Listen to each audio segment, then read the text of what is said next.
conclusions from that which science does not know. Then all the world will see before it the colossus with feet of clay, or rather without any feet at all, but with a formidable misty body, hanging in the air. For a long time philosophy has realized the lack of feet of this colossus, but the majority of cultivated mankind is still hypnotized by positivism, which sees something in place of those feet. However, it will be necessary to part company with this illusion very soon. Mathematics, lying at the very foundation of positive knowledge, and to which exact science always pointed with pride, as to its subject and vassal, is in reality now denying all positivism. Mathematics was included in the cycle of positive sciences only by mistake, and soon indeed mathematics will become the principal weapon against positivism. By positivism I mean, in this connection, that system which affirms, in contradiction to Kant, that the study of phenomena can bring us nearer to things in themselves, i.e., which affirms that by going along the path of the study of phenomena we can come to an understanding of causes, and, this is important, which regards physico-mechanical phenomena as the cause of biological and psychic phenomena. The usual positivistic view denies the existence of the hidden side of life, i.e., it finds that the hidden side consists of electromagnetic phenomena and opens to us only little by little, and that the progress of science consists in the gradual unveiling of the hidden. This is not known as yet, says the positivist, when his attention is called to something hidden, but it will be known. Science, going by the same path that it has gone up to now, will discover this also. 500 years ago, Europe did not know of the existence of America. 70 years ago we did not know of the existence of bacteria, 25 years ago we did not know of the existence of radium. But America, bacteria and radium are all discovered now. Similarly and by the same methods, and by such methods only, will be discovered everything that is to be discovered. The apparatuses are being perfected, the methods, processes and observations are being refined. That which we did not even suspect 100 years ago, has now become a generally known and generally understood fact. Everything that is possible to be known will become known after this manner. Thus do the adherents of the positivistic viewpoint speak, but at the foundation of these reasonings lies a deep delusion. The affirmation of positivism would be quite true did positivism move uniformly in all directions of the unknown, if sealed doors did not exist for it. If in the multitude of questions the principal questions did not remain just as obscure as in those times when science did not exist at all. We see that enormous regions are closed utterly to science, that it never penetrated into them, and worst of all it made not a single step in the direction of these regions. There are multitudes of problems the solving of which science has not even attempted, problems in the presence of which the contemporary scientist, armed with all his science, is as helpless as a savage or a 4-year-old child. Such are the problems of life and death, the problems of space and time, the mystery of consciousness, etc., etc.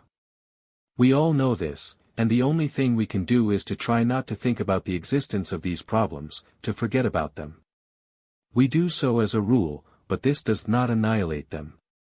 They continue to exist, and at any given moment we may turn to them and try on them the rigidity and force of our scientific method. And every time, at such an attempt, we find that our scientific method is not equal to these problems. By its aid we can discover the chemical composition of remote stars. Can photograph the skeleton within the human body, invisible to the human eye, can invent a floating mine which can be controlled from a distance by means of electrical waves, and can in this way annihilate in a moment hundreds of lives. But by the aid of this method we cannot tell what the man standing beside us is thinking about. No matter how much we may weigh, sound or photograph a man, we shall never know his thoughts unless he himself tells them to us. But this is truly quite a different method. The sphere of action of the method of exact science is strictly limited. This sphere is the world of the immediate experience accessible for man. In the world lying beyond the domain of usual experience exact science with its methods has never penetrated and will never penetrate. The expansion of objective knowledge is possible only in case direct experience is expanded. But in spite of all the growth of objective knowledge science has made not one step in this direction and the borderline of experience remains in the same place. Could science take a single step in this direction, were we able to feel or sense differently, then we might admit that science might move and take 2, 3, 10, and 10,000 steps.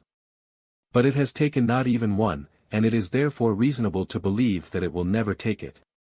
The world outside the experience of the five senses is closed to objective investigation, and for this quite definite causes exist.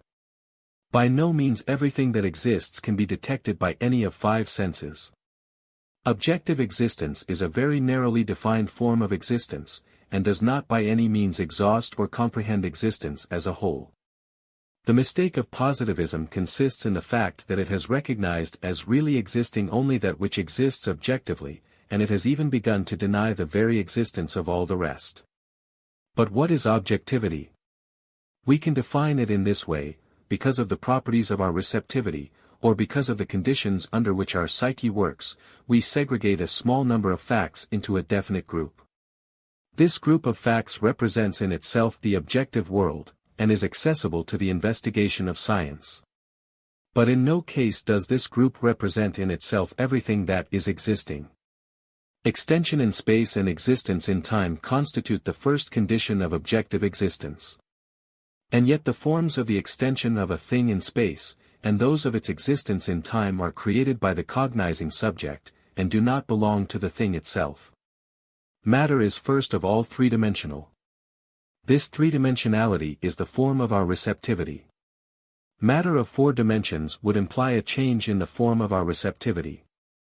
Materiality is the condition of existence in space and time, i.e., a condition of existence under which, at one time, and in one place, two similar phenomena cannot occur. This is an exhaustive definition of materiality. It is clear that under the conditions known to us, two similar phenomena, occurring simultaneously in one place, will compose one phenomenon. But this is obligatory for those conditions of existence which we know, i.e., for such matter as we perceive. For the universe it is absolutely not obligatory. We constantly observe the conditions of materiality in those cases in which we must create in our life a sequence of phenomena or are obliged to select.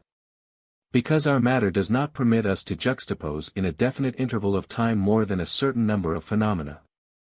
The necessity for selection is perhaps the chief visible sign of materiality.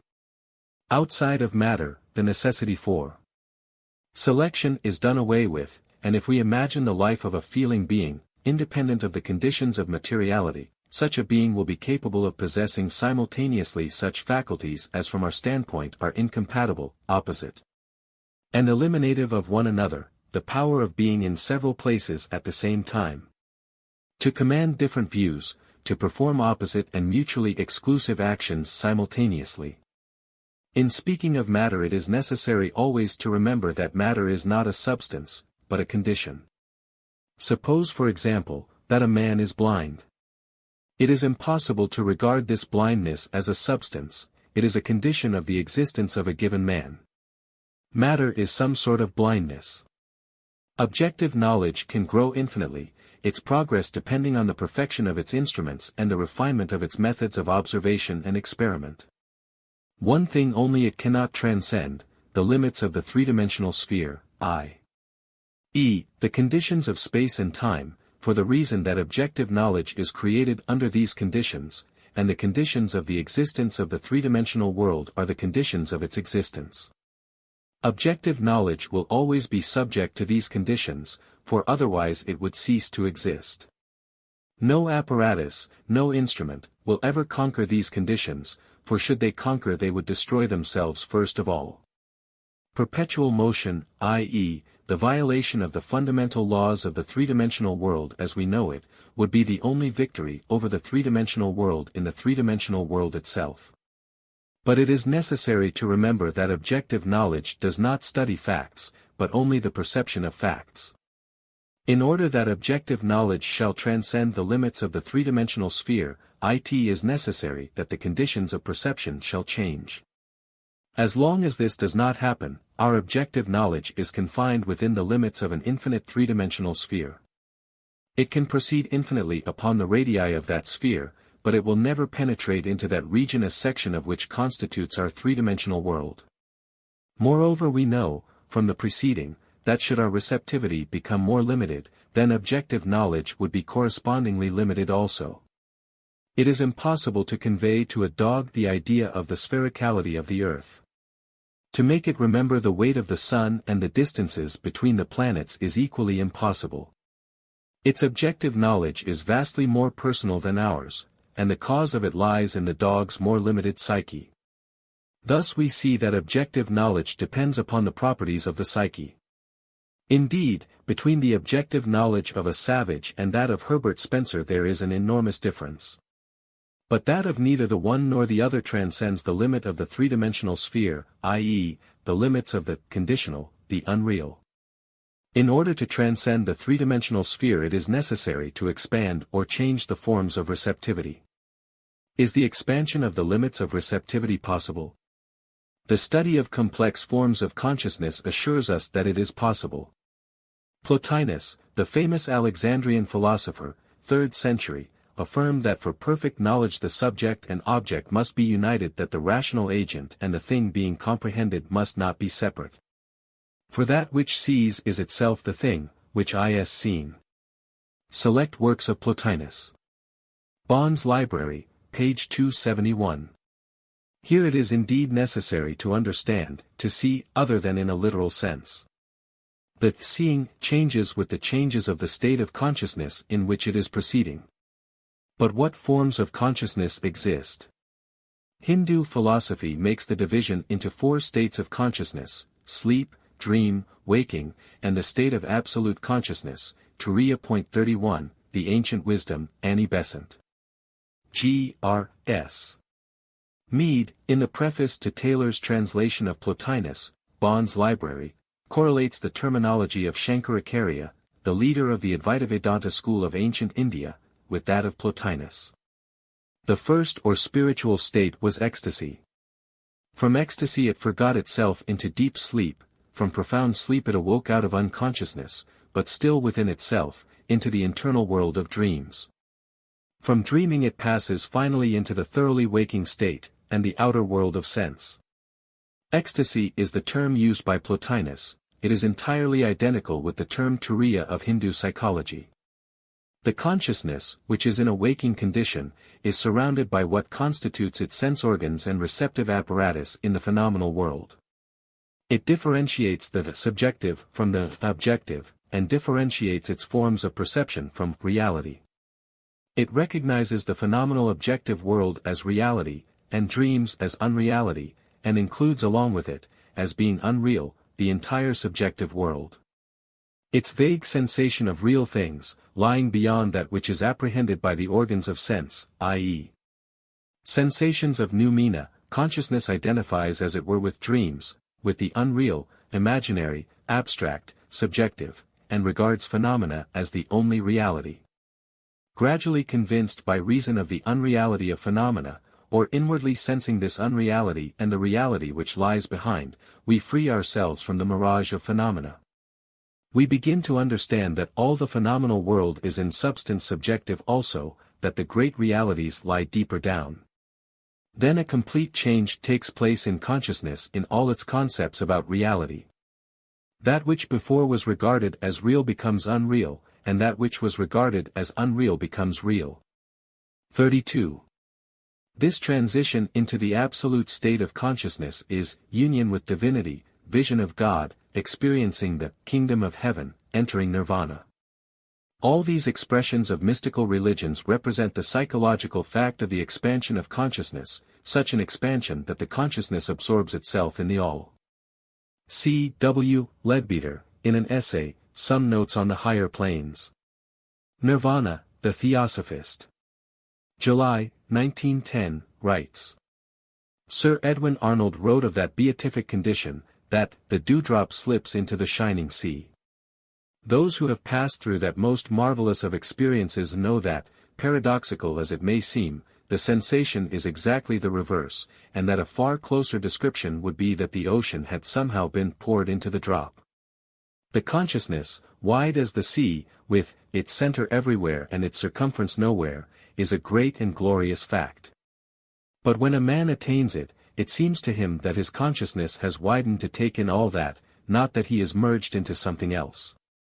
This pouring of the ocean into the drop occurs because the consciousness never loses itself, i.e., does not disappear, does not become extinguished. When it seems to us that consciousness is extinguished, in reality it is only changing its form, it ceases to be analogical to ours, and we lose the means of convincing ourselves of its existence. We have no exact data at all to think that it is dissipated. In order to escape from the field possible to our observation, it is sufficient for consciousness to change only a little. In the objective world, indeed, this slipping of the dewdrop into the sea leads to the annihilation of the drop, to the absorption of it by the sea. We have never observed another order of things in the objective world and therefore cannot imagine it. But in the real, i.e., the subjective world, of course another order must exist and operate. The drop of consciousness merging with the sea of consciousness knows it, but does not itself cease to exist because of that. Therefore undoubtedly, the sea is absorbed by the drop. In the letters to Flaccus of Plotinus, we find a wonderful description of a psychology and theory of knowledge founded exactly upon the idea of the expansion of receptivity. External objects present us only with appearances. Concerning them, therefore, we may be said to possess opinion rather than knowledge. The distinctions in the actual world of appearance are of import only to ordinary and practical men. Our question lies with the ideal reality that exists behind appearance. How does the mind perceive these ideas? Are they without us, and is the reason, like sensation, occupied with objects external to itself? What certainty would we then have, what assurance that our perception was infallible? The object perceived would be a something different from the mind perceiving it. We should have then an image instead of reality. It would be monstrous to believe for a moment that the mind was unable to perceive ideal truth as it is, and that we had not certainty and real knowledge concerning the world of intelligence. It follows, therefore, that this region of truth is not to be investigated as a thing external to us, and so only imperfectly known. It is within us. Here the objects we contemplate and that which contemplates are identical, both are thought. The subject cannot surely know an object different from itself. The world of ideas lies within our intelligence. Truth, therefore, is not the agreement of our apprehension of an external object with the object itself. It is the agreement of the mind with itself. Consciousness, therefore, is the sole basis of certainty. The mind is its own witness. Reason sees in itself that which is above itself and its source. And again, that which is below itself as still itself once more. Knowledge has 3 degrees: opinion, science, illumination. The means or instrument of the first is sense, of the second dialectic, of the third intuition. To the last I subordinate reason. It is absolute knowledge founded on the identity of the mind knowing with the object known. There is a raying out of all orders of existence, an external emanation from the ineffable one. There is again a returning impulse, drawing all upward and inward toward the center from whence all came. The wise man recognizes the idea of the good within him. This he develops by withdrawal into the holy place of his own soul. He who does not understand how the soul contains the beautiful within itself, seeks to realize beauty without by laborious production. His aim should rather be to concentrate and simplify, and so to expand his being. Instead of going out into the manifold, to forsake it for the one, and to float upwards toward the divine fount of being whose stream flows within him. You ask, how can we know the infinite? I answer, not by reason. It is the office of reason to distinguish and define. The infinite, therefore, cannot be ranked among its objects. You can only apprehend the infinite by a faculty superior to reason, by entering into a state in which you are your finite self no longer, in which the divine essence is communicated to you. This is ecstasy. It is the liberation of your mind from its finite consciousness. Like can only apprehend like. When you thus cease to be finite, you become one with the infinite. In the reduction of your soul to its simplest self, its divine essence, you realize this union, this identity. But this sublime condition is not of permanent duration. It is only now and then that we can enjoy this elevation above the limits of the body and the world. I myself have realized it but 3 times as yet, and Porphyry hitherto not once. All that tends to purify and elevate the mind will assist you in this attainment, and facilitate the approach and the recurrence of these happy intervals. There are, then, different roads by which this end may be reached. The love of beauty which exalts the poet. That devotion to the one and that ascent of science which makes the ambition of the philosopher. And that love and those prayers by which some devout and ardent soul tends in its moral purity towards perfection, these are the great highways conducting to the height above the actual and the particular. Where we stand in the immediate presence of the Infinite, who shines out as from the depths of the soul. In another place in his works, Plotinus defines the ecstatic knowledge more exactly, presenting such properties of it as to reveal to us quite clearly that the infinite expansion of subjective knowledge is there meant. When we see God, says Plotinus, we see him not by reason, but by something that is higher than reason. It is impossible however to say about him who sees that he sees, because he does not behold and discern 2 different things, the seer and the thing seen. He changes completely, ceases to be himself, preserves nothing of his eye. Immersed in God, he constitutes one whole with him, like the center of a circle, which coincides with the center of another circle. Chapter 20. The sense of infinity. The neophyte's first ordeal. An intolerable sadness. The loss of everything real. What would an animal feel on becoming a man? The transition to the new logic. Our logic as founded on the observation of the laws of the phenomenal world. Its invalidity for the study of the world of noumena. The necessity for another logic. Analogy between the axioms of logic and of mathematics. 2. Mathematics. The mathematics of real magnitudes, infinite and variable, and the mathematics of unreal, imaginary magnitudes, finite and constant. Transfinite numbers, numbers lying beyond infinity. The possibility of different infinities. There is in existence an idea which a man should always call to mind when too much subjugated by the illusions of the reality of the unreal, visible world in which everything has a beginning and an end. It is the idea of infinity, the fact of infinity. In the book A New Era of Thought, concerning which I have had already much to say, in the chapter, Space the Scientific Basis of Altruism and Religion, Hinton says. When we come upon infinity in any mode of our thought, it is a sign that that mode of thought is dealing with a higher reality than it is adapted for, and in struggling to represent it. Can only do so by an infinite number of terms, of realities of a higher order. Truly what is infinity, as the ordinary mind represents it to itself? It is the only reality and at the same time it is the abyss, the bottomless pit into which the mind falls, after having risen to heights to which it is not native. Let us imagine for a moment that a man begins to feel infinity in everything, every thought, every idea leads him to the realization of infinity. This will inevitably happen to a man approaching an understanding of a higher order of reality. But what will he feel under such circumstances? He will sense a precipice, an abyss everywhere, no matter where he looks.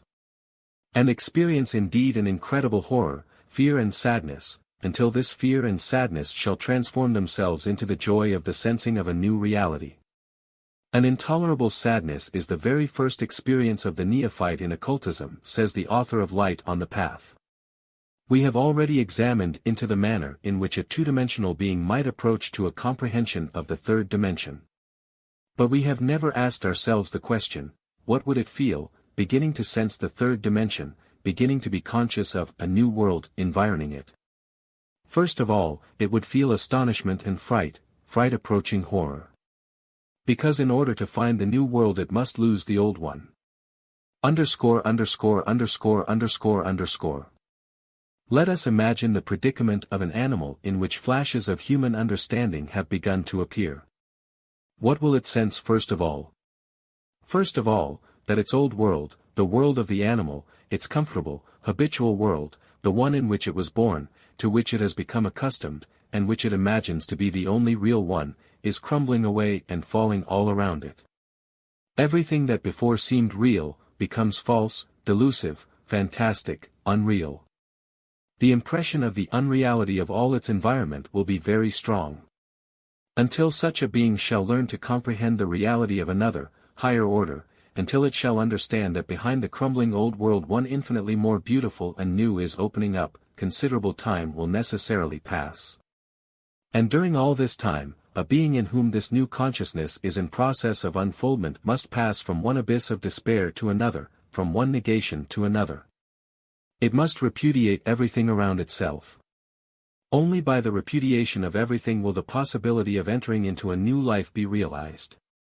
With the beginning of the gradual loss of the old world, the logic of the two-dimensional being, or that which stood for it for logic, will suffer continual violation, and its strongest impression will be that there is no logic at all. That no laws of any sort even exist. Formerly, when it was an animal, it reasoned. This is this. This house is my own. That is that. That house is strange. This is not that. The strange house is not my own. The strange house and its own house the animal regards as different objects, having nothing in common. But now it will surprisedly understand that the strange house and its own house are equally houses. How will it express this in its language of perceptions? Strictly speaking, it will not be able to express this at all, because it is impossible to express concepts in the language of an animal. The animal will simply mix up the sensations of the strange house and its own house. Confusedly, it will begin to feel some new properties in houses, and along with this it will feel less clearly those properties which made the strange house strange. Simultaneously with this, the animal will begin to sense new properties which it did not know before. As a result, it will undoubtedly experience the necessity for a system of generalization of these new properties, the necessity for a new logic expressing the relations of the new order of things. But having no concepts, it will not be in a position to construe the axioms of Aristotelian logic, and will express its impression of the new order in the form of the entirely absurd but more nearly true proposition. This is that. Or let us imagine that to the animal with the rudimentary logic expressing its sensations. This is this. That is that. This is not that. Somebody tries to prove that two different objects, two houses, its own and a strange one, are similar, that they represent one and the same thing, that they are both houses. The animal will never credit this similarity. For it the two houses, its own, where it is fed, and the strange one, where it is beaten if it enters, will remain entirely different. There will be nothing in common in them for it, and the effort to prove to it the similarity of these two houses will lead to nothing until it senses this itself. Then, sensing confusedly the idea of the likeness of two different objects, and being without concepts, the animal will express this as something illogical from its own point of view. The idea, this and that are similar objects, the articulate two-dimensional being will translate into the language of its logic, in the shape of the formula, this is that. And of course will pronounce it an absurdity, and that the sensation of the new order of things leads to logical absurdities. But it will be unable to express that which it senses in any other way. We are in exactly the same position, when we dead awaken, i.e., when we men, come to the realization of that other life, to the comprehension of higher things. The same fright, the same loss of the real, the same impression of utter and never-ending illogicality, the same formula, this is that, will afflict us. In order to realize the new world, we must understand the new logical order of things. Our usual logic assists us in the investigation of the relations of the phenomenal world only. Many attempts have been made to define what logic is. But logic is just as essentially undefinable as is mathematics. What is mathematics? The science of magnitudes. What is logic? The science of concepts. But these are not definitions, they are only the translation of the name. Mathematics, or the science of magnitudes, is that system which studies the quantitative relations between things. Logic, or the science of concepts, is that system which studies the qualitative, categorical, relations between things.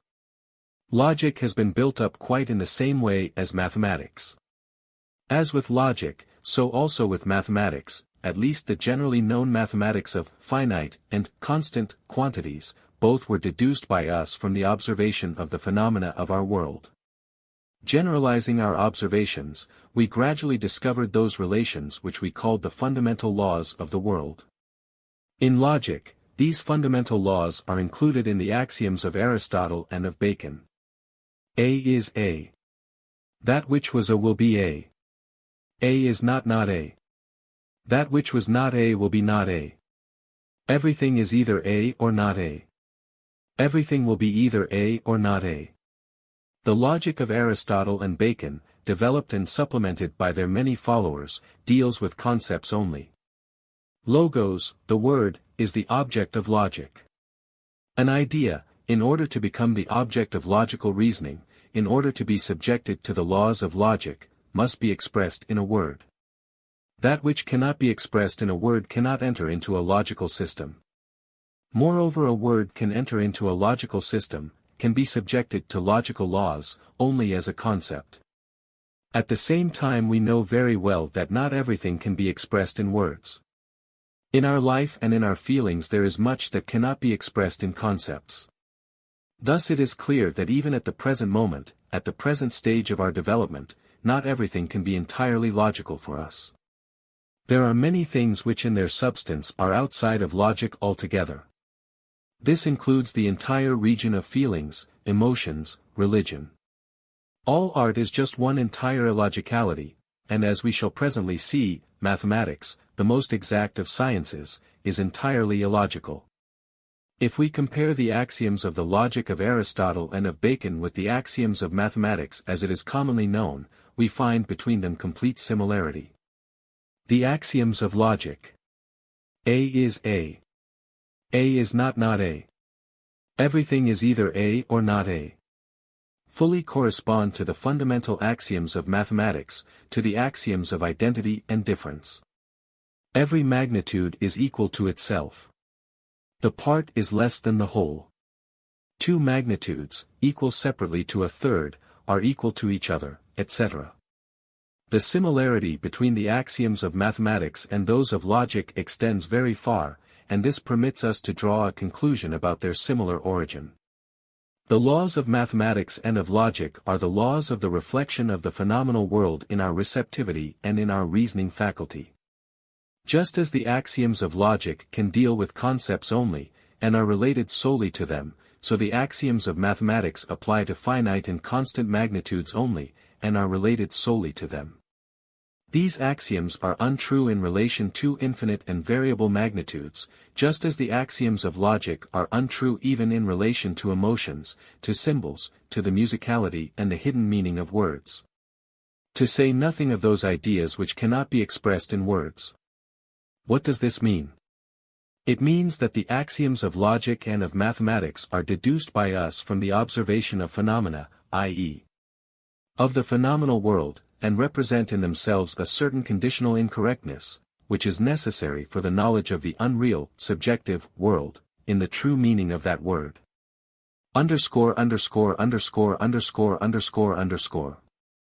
As has been said before, we have in reality two mathematics.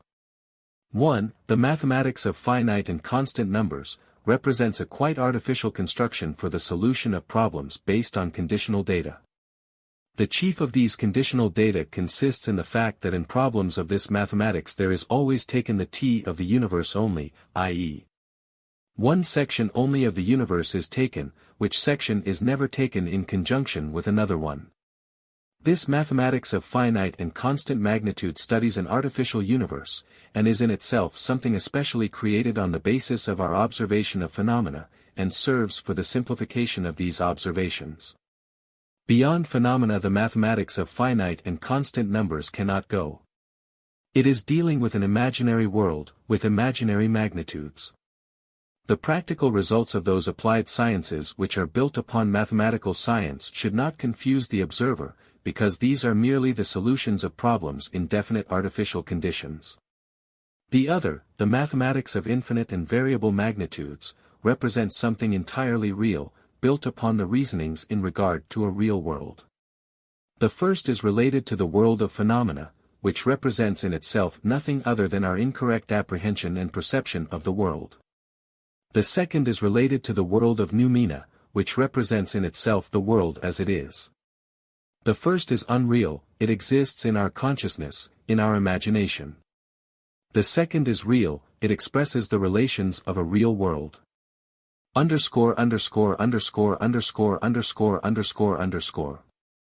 The mathematics of transfinite numbers, so called, may serve as an example of real mathematics, violating the fundamental axioms of our mathematics and logic. By transfinite numbers, as their name implies, is meant numbers beyond infinity. Infinity, as represented by the sign infinity, is the mathematical expression with which, as such, it is possible to perform all operations, divide, multiply, raise to powers. It is possible to raise infinity to the power of infinity, it will be infinity infinity. This magnitude is an infinite number of times greater than simple infinity. And at the same time they are both equal, infinity equals infinity infinity. And this is the most remarkable property of transfinite numbers. You may perform with them any operations whatsoever, they will change in a corresponding manner, remaining at the same time equal. This violates the fundamental laws of mathematics accepted for finite numbers. After a change, the finite number cannot be equal to itself. But here we see how, changing, the transfinite number remains equal to itself. After all, transfinite numbers are entirely real. We can find examples corresponding to the expression infinity and even infinity infinity and infinity infinity infinity in our world. Let us take a line, any segment of a line. We know that the number of points on this line is equal to infinity, for a point has no dimension. If our segment is equal to 1 inch, and beside it we shall imagine a segment a mile long, then in the little segment each point will correspond to a point in the large one. The number of points in a segment 1 inch long is infinite. The number of points in a segment 1 mile long is also infinite. We get infinity equals infinity. Let us now imagine a square, one side of which is a given segment, A. The number of lines in a square is infinite. The number of points in each line is infinite. Consequently, the number of points in a square is equal to infinity multiplied by itself an infinite number of times infinity infinity. This magnitude is undoubtedly infinitely greater than the first one, infinity, and at the same time they are equal, as all infinite magnitudes are equal, because, if there be an infinity, then it is 1, and cannot change. Upon the square A2, let us construct a cube. This cube consists of an infinite number of squares, just as a square consists of an infinite number of lines, and a line of an infinite number of points. Consequently, the number of points in the cube, A3 is equal to infinity infinity infinity, this expression is equal to the expression infinity infinity and infinity, i.e., this means that an infinity continues to grow, remaining at the same time unchanged.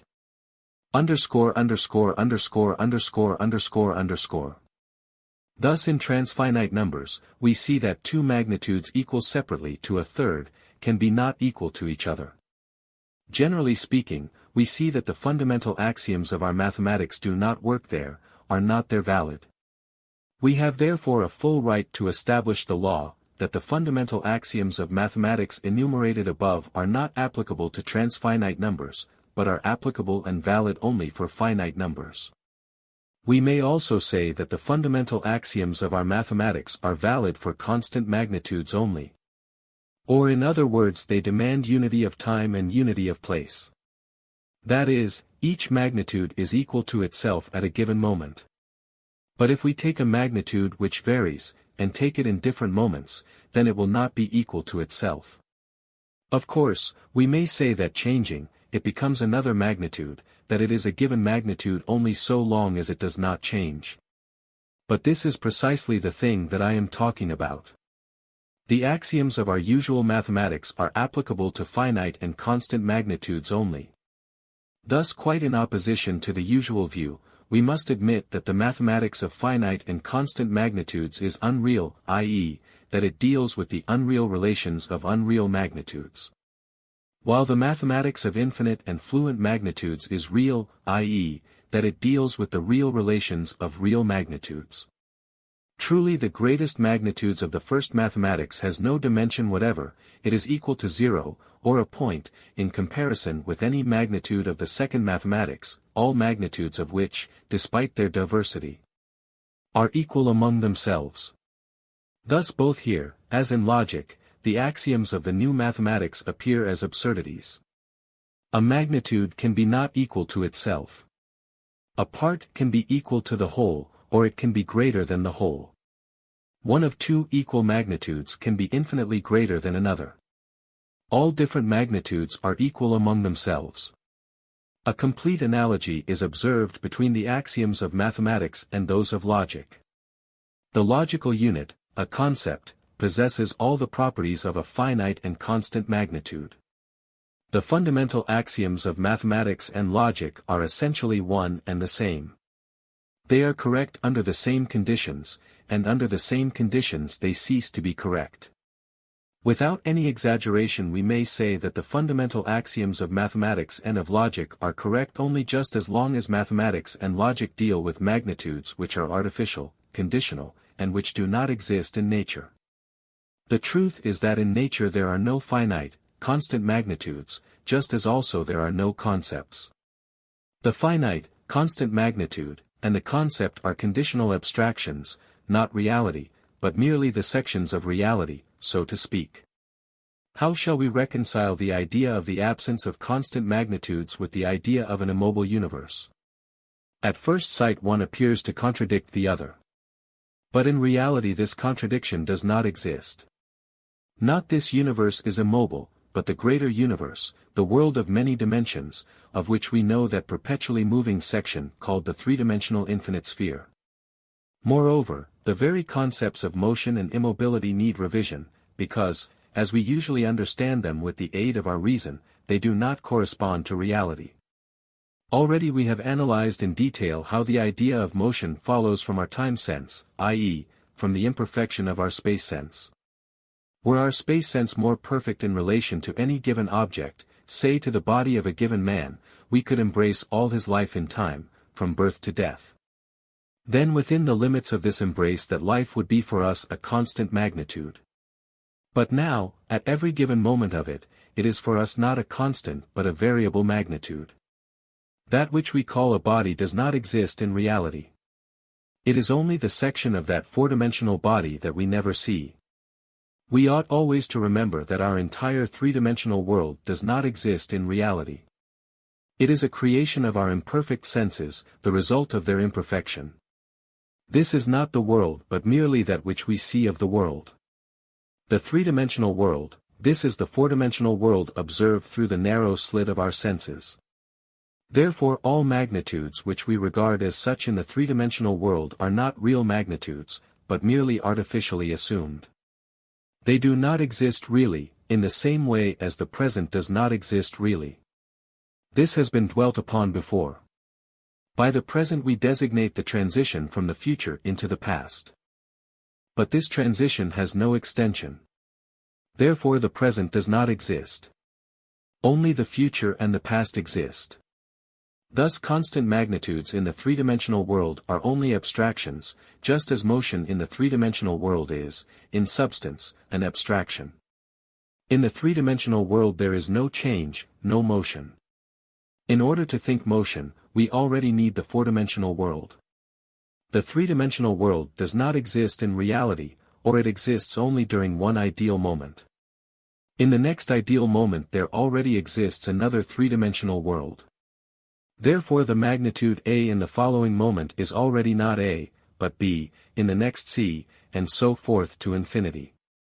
It is equal to itself in one ideal moment only. In other words, within the limits of each ideal moment the axioms of mathematics are true, for the comparison of two ideal moments they are merely conditional, as the logic of Bacon is conditional in comparison with the logic of Aristotle. In time, i.e., in relation to variable magnitudes, from the standpoint of the ideal moment, they are untrue. The idea of constancy or variability emanates from the impotence of our limited reason to comprehend a thing otherwise than by its section.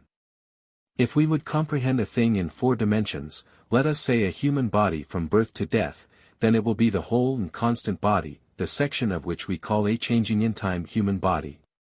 A moment of life, i.e., a body as we know it in the 3-dimensional world, is a point on an infinite line. Could we comprehend this body as a whole, then we should know it as an absolutely constant magnitude, with all its multifariousness of forms, states and positions.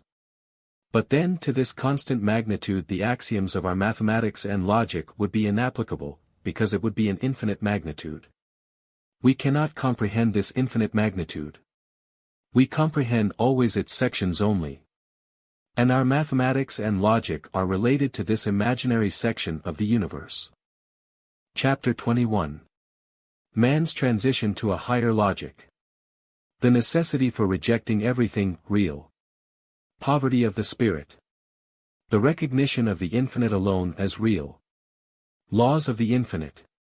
Logic of the finite, the organon of Aristotle and the novum organum of Bacon. Logic of the infinite, tertium organum. The higher logic as an instrument of thought, as a key to the mysteries of nature, to the hidden side of life, to the world of noumena. A definition of the world of noumena on the basis of all the foregoing. The impression of the noumenal world on an unprepared consciousness. The thrice unknown darkness in the contemplation of which all knowledge is resolved into ignorance. Everything that has been said about mathematical magnitudes is true also with regard to logical concepts. Finite mathematical magnitudes and logical concepts are subject to the same laws. We have now established that the laws discovered by us in a space of 3 dimensions, and operating in that space, are inapplicable, incorrect and untrue in a space of a greater number of dimensions. And as this is true of mathematics, so is it true of logic. As soon as we begin to consider infinite and variable magnitudes instead of those which are finite and constant, we perceive that the fundamental axioms of our mathematics cannot be applied to the former class. And as soon as we begin to think in other terms than those of concepts, we must be prepared to encounter an enormous number of absurdities from the standpoint of existing logic. These absurdities seem to us such, because we approach the world of many dimensions with the logic of the 3-dimensional world. It has been proven already that to an animal, i.e., to a 2-dimensional being, thinking not by concepts, but by perceptions, our logical ideas must seem absurd. The logical relations in the world of many dimensions seem equally absurd to us. We have no reason whatsoever to hope that the relations of the world of causes can be logical from our point of view. On the contrary, it may be said that everything logical is phenomenal. Nothing can be logical, from our standpoint, there. All that is there must seem to us a logical absurdity, nonsense.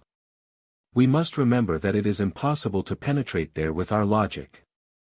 The relation of the general trend of the thought of humanity toward the other world has always been highly incorrect. In positivism men have denied that other world altogether. This was because, not admitting the possibility of relations other than those formulated by Aristotle and Bacon, men denied the very existence of that which seemed absurd and impossible from the standpoint of those formula. Also, in Spiritism they attempted to construct the noumenal world on the model of the phenomenal, that is, against reason, against nature. They wanted at all costs to prove that the other world is logical from our standpoint. That the same laws of causality operate just as in our world, and that the other world is nothing more than the extension of ours. The other world of spiritists or spiritualists in all existing descriptions of it is a naive and barbaric concept of the unknown. Positive philosophy perceived the absurdity of all dualistic theses, but having no power to expand the field of its activity, limited by logic and the infinite sphere, it could think of nothing better than to deny. Mystical philosophy alone felt the possibility of relations other than those of the phenomenal world. But it was arrested by hazy and unclear sensations, finding it impossible to define and classify them. Nevertheless, science must come to mysticism, because in mysticism there is a new method, and then to the study of different forms of consciousness, i.e., of forms of receptivity different from our own. Science should throw off almost everything old and should start afresh with a new theory of knowledge. Science cannot deny the fact that mathematics grows, expands, and escapes from the limits of the visible and measurable world. Entire departments of mathematics take into consideration quantitative relations which did not and do not exist in the real world of positivism, i.e., relations which have no correspondence to any realities in the visible, three-dimensional world.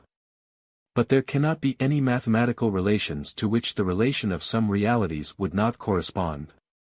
Therefore mathematics transcends the limits of our world, and penetrates into a world unknown. This is the telescope, by the aid of which we begin to investigate the space of many dimensions with its worlds. Mathematics goes ahead of our thought, ahead of our power of imagination and perception. Even now it is engaged in calculating relations which we cannot imagine or comprehend. It is impossible to deny all this, even from the strictly positivistic, i.e., positive standpoint. Thus science, having admitted the possibility of the expansion of mathematics beyond the limits of the sensuously perceived world, that is beyond the limits of a world accessible, though theoretically, to the organs of sense and their mechanical aids, must thereby recognize the expansion of the real world far beyond the limits of any infinite sphere, or of our logic. i.e., must recognize the reality of the world of many dimensions. The recognition of the reality of the world of many dimensions is the already accomplished transition to, and understanding of, the world of the wondrous. And this transition to the wondrous is impossible without the recognition of the reality of new logical relations which are absurd and impossible from the standpoint of our logic. What are the laws of our logic? They are the laws of our receptivity of the three-dimensional world, or the laws of our three-dimensional receptivity of the world. If we desire to escape from the three-dimensional world and go farther, we must first of all work out the fundamental logical principles which would permit us to observe the relations of things in a world of many dimensions, seeing in them a certain reasonableness, and not complete absurdity.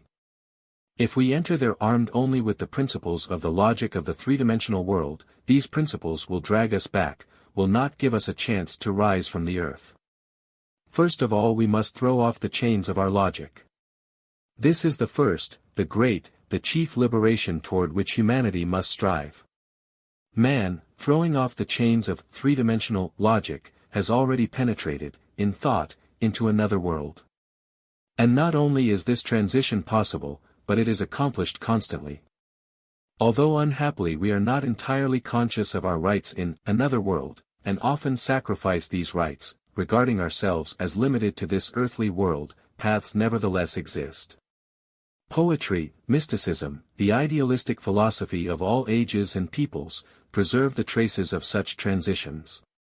Following these traces, we ourselves can find the path. Ancient and modern thinkers have given us many keys with which we may open mysterious doors, many magical formulae, before which these doors open of themselves. But we have not understood either the purpose of these keys or the meaning of the formulae. We have also lost the understanding of magical ceremonies and rites of initiation into mysteries which had a single purpose, to help this transformation in the soul of man.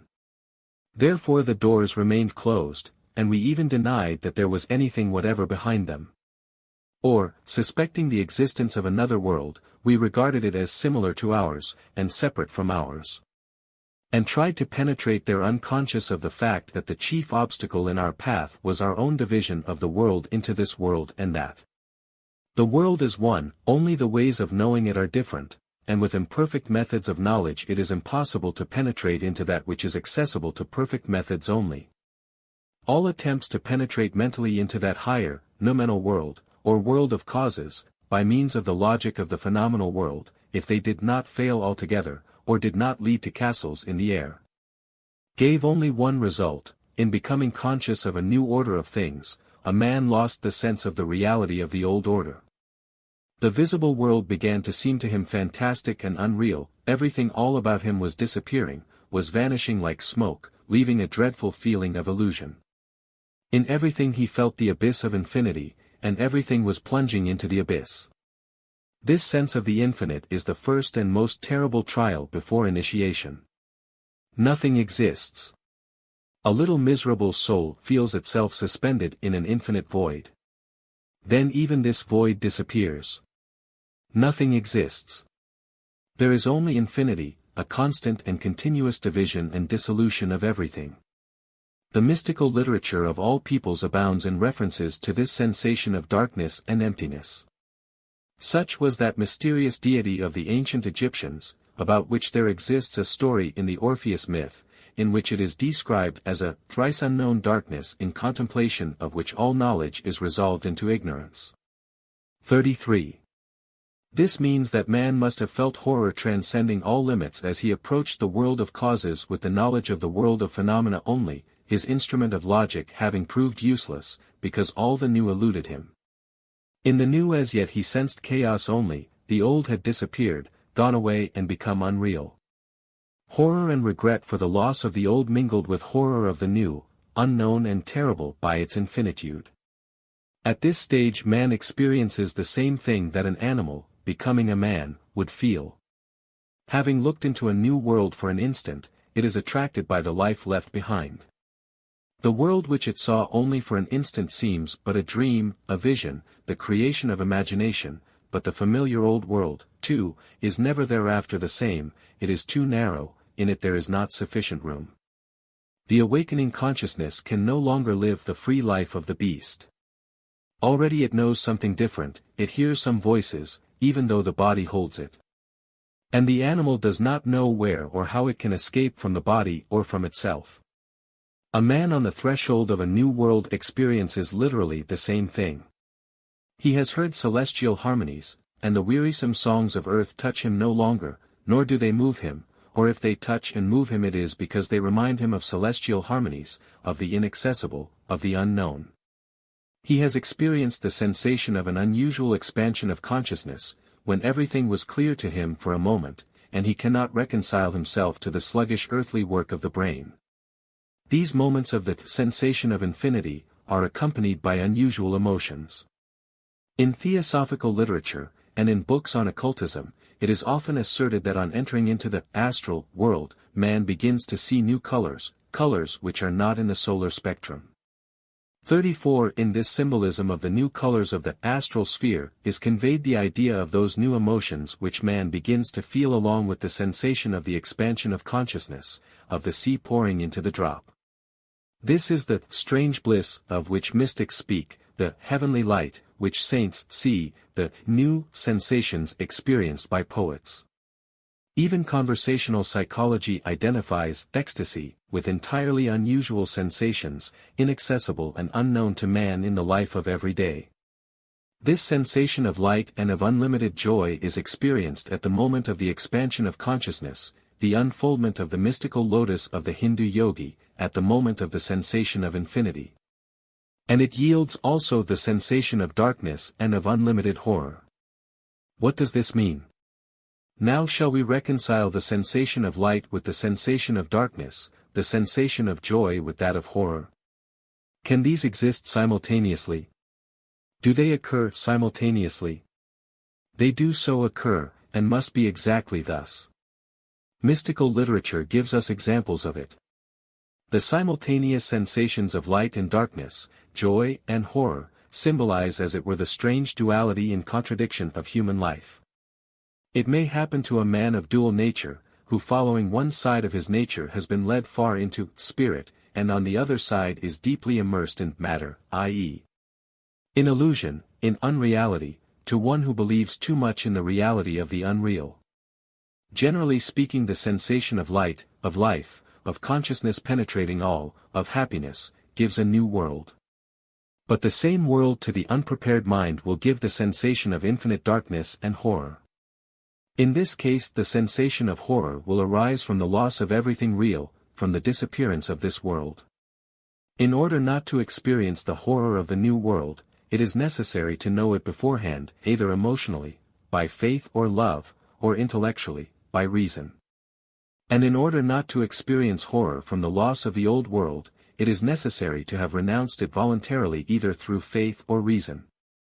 One must renounce all the beautiful, bright world in which we are living. One must admit that it is ghostly, phantasmal, unreal, deceitful, illusory, myopic. One must reconcile oneself to this unreality, not be afraid of it, but rejoice at it. One must give up everything. One must become poor in spirit, i.e., make oneself poor by the effort of one's spirit. This most profound philosophical truth is expressed in the beautiful evangelical symbol. Blessed are the poor in spirit, for theirs is the kingdom of heaven. These words become clear in the sense of a renouncement of the material world only. Poor in spirit does not mean poor materially, in the worldly meaning of the word, and still less does it signify poverty of spirit. Spiritual poverty is the renouncement of matter. Such poverty is his when a man has no earth under his feet, no sky above his head. Foxes have holes, and birds of the air have nests, but the Son of Man hath not where to lay his head. This is the poverty of the man who is entirely alone, because father, mother, other men, even the nearest here on earth he begins to regard differently, not as he regarded them before. And renounces them because he discerns the true substances that he is striving toward, just as, renouncing the phenomenal illusions of the world, he approaches the truly real.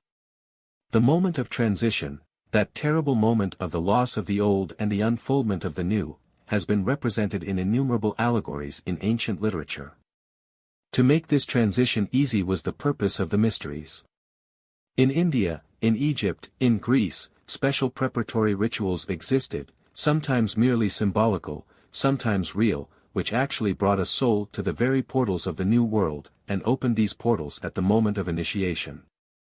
But no outward rituals and ceremonies could take the place of self-initiation.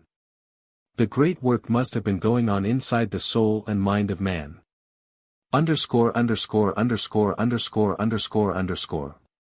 But how can logic help a man to pass to the consciousness of a new and higher world? We have seen that mathematics has already found the path into that higher order of things. Penetrating there, it first of all renounces its fundamental axioms of identity and difference. In the world of infinite and fluent magnitudes, a magnitude may be not equal to itself, a part may be equal to the whole, and of two equal magnitudes one may be infinitely greater than the other. All this sounds like an absurdity from the standpoint of the mathematics of finite and constant numbers. But the mathematics of finite and constant numbers is itself the calculation of relations between non-existent magnitudes, i.e., an absurdity.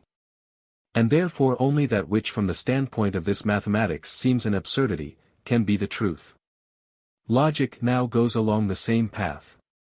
It must renounce itself, come to perceive the necessity for its own annihilation, then out of it a new and higher logic can arise. In his critique of pure reason Kant proved the possibility of transcendental logic. Before Bacon and earlier than Aristotle, in the ancient Hindu scriptures, the formulae of this higher logic were given, opening the doors of mystery. But the meaning of these formulae was rapidly lost. They were preserved in ancient books, but remained there as some strange mummeries of extinguished thought, the words without real content. New thinkers again discovered these principles, and expressed them in new words, but again they remained incomprehensible, again they suffered transformation into some unnecessary ornamental form of words. But the idea persisted. A consciousness of the possibility of finding and establishing the laws of the higher world was never lost. Mystical philosophy never regarded the logic of Aristotle as all-embracing and all-powerful.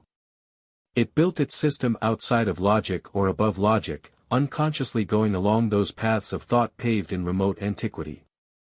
The higher logic existed before deductive and inductive logic was formulated. This higher logic may be called intuitive logic, the logic of infinity, the logic of ecstasy. Not only is this logic possible, but it exists, and has existed from time immemorial, it has been formulated many times.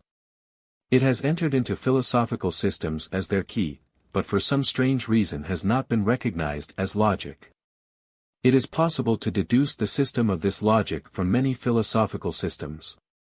The most precise and complete formulation of the law of higher logic I find in the writing of Plotinus, in his On Intelligible Beauty. I shall quote this passage in the succeeding chapter. I have called this system of higher logic Tertium organum because for us it is the third canon, third instrument, of thought after those of Aristotle and Bacon. The first was the organon, the second, novum organum. But the third existed earlier than the first.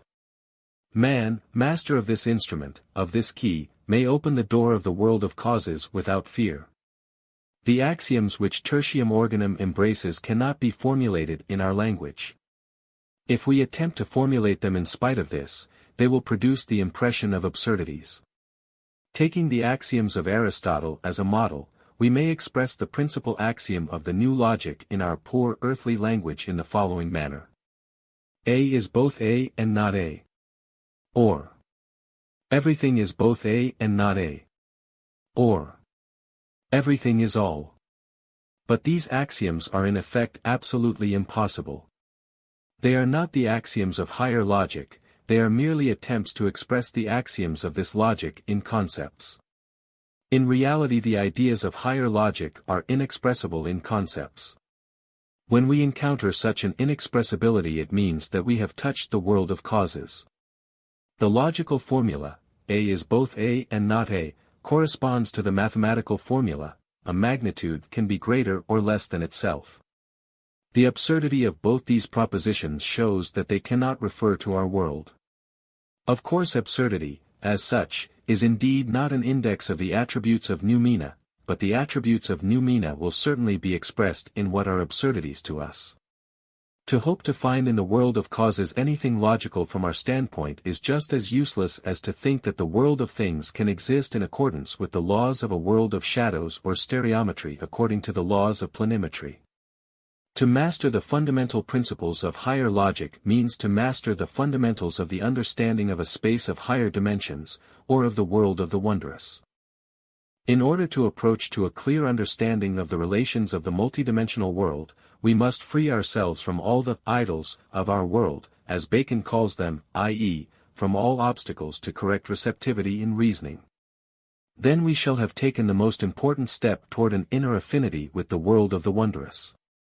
A two-dimensional being, in order to approach to an understanding of the three-dimensional world, already should have become a three-dimensional being before it can rid itself of its idols, i.e., of its conventional, converted into axiomatic, ways of feeling and thinking, which create for it the illusion of two-dimensionality.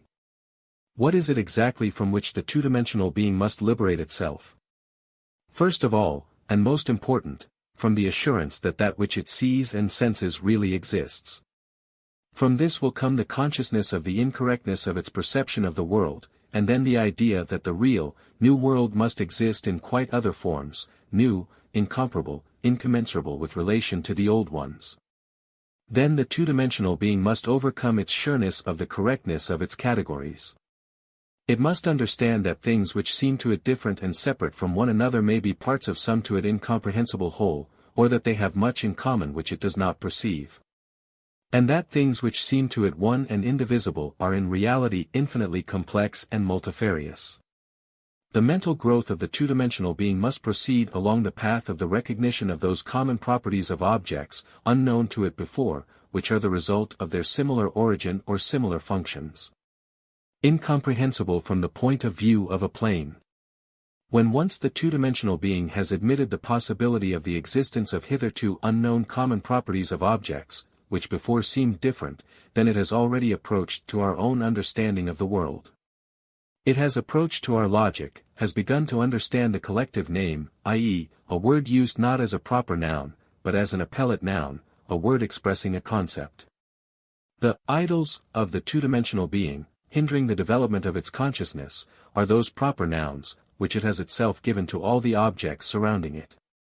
For such a being each object has its own proper noun, corresponding to its perception of the object, common names, corresponding to concepts, it knows not of. Only by getting rid of these idols, by understanding that the names of things can be not only proper, but common ones as well, will it be possible for it to advance farther, to develop mentally, to approach the human understanding of the world. Take the most simple sentence. John and Peter are both men. For the two-dimensional being this will be an absurdity, and it will represent the idea to itself after this fashion. John and Peter are both Johns and Peters. In other words, every one of our logical propositions will be an absurdity to it. Why this is so is clear. Such a being has no concepts, the proper nouns which constitute the speech of such a being have no plurals. It is easy to understand that any plural of our speech will seem to it an absurdity. Underscore. Where are our idols? From what shall we liberate ourselves in order to pass to an understanding of the multidimensional world? First of all we must get rid of our assurance that we see and sense that which exists in reality, and that the real world is like the world which we see, i.e., we must rid ourselves of the illusion of the material world. We must understand mentally all the illusoriness of the world perceived by us in space and time, and know that the real world cannot have anything in common with it, to understand that it is impossible to imagine the real world in terms of form. And finally we must perceive the conditionality of the axioms of our mathematics and logic, related as they are to the unreal phenomenal world. In mathematics the idea of infinity will help us to do this. The unreality of finite magnitudes in comparison with infinite ones is obvious. In logic let us dwell upon the idea of monism, i.e., the fundamental unity of everything which exists, and consequently recognize the impossibility of constructing any axioms, which involve the idea of opposites, of theses and antitheses, upon which our logic is built. The logic of Aristotle and of Bacon is at bottom dualistic. If we really deeply assimilate the idea of monism, we shall dethrone the idol of this logic. The fundamental axioms of our logic reduce themselves to identity and contradiction, just as do the axioms of mathematics. At the bottom of them all lies the admission of our general axiom, namely, that every given something has something opposite to it, therefore every proposition has its antiproposition, every thesis has its antithesis. To the existence of any thing is opposed the non-existence of that thing. To the existence of the world is opposed the non-existence of the world. Object is opposed to subject, the objective world to the subjective, the I is opposed to the not I.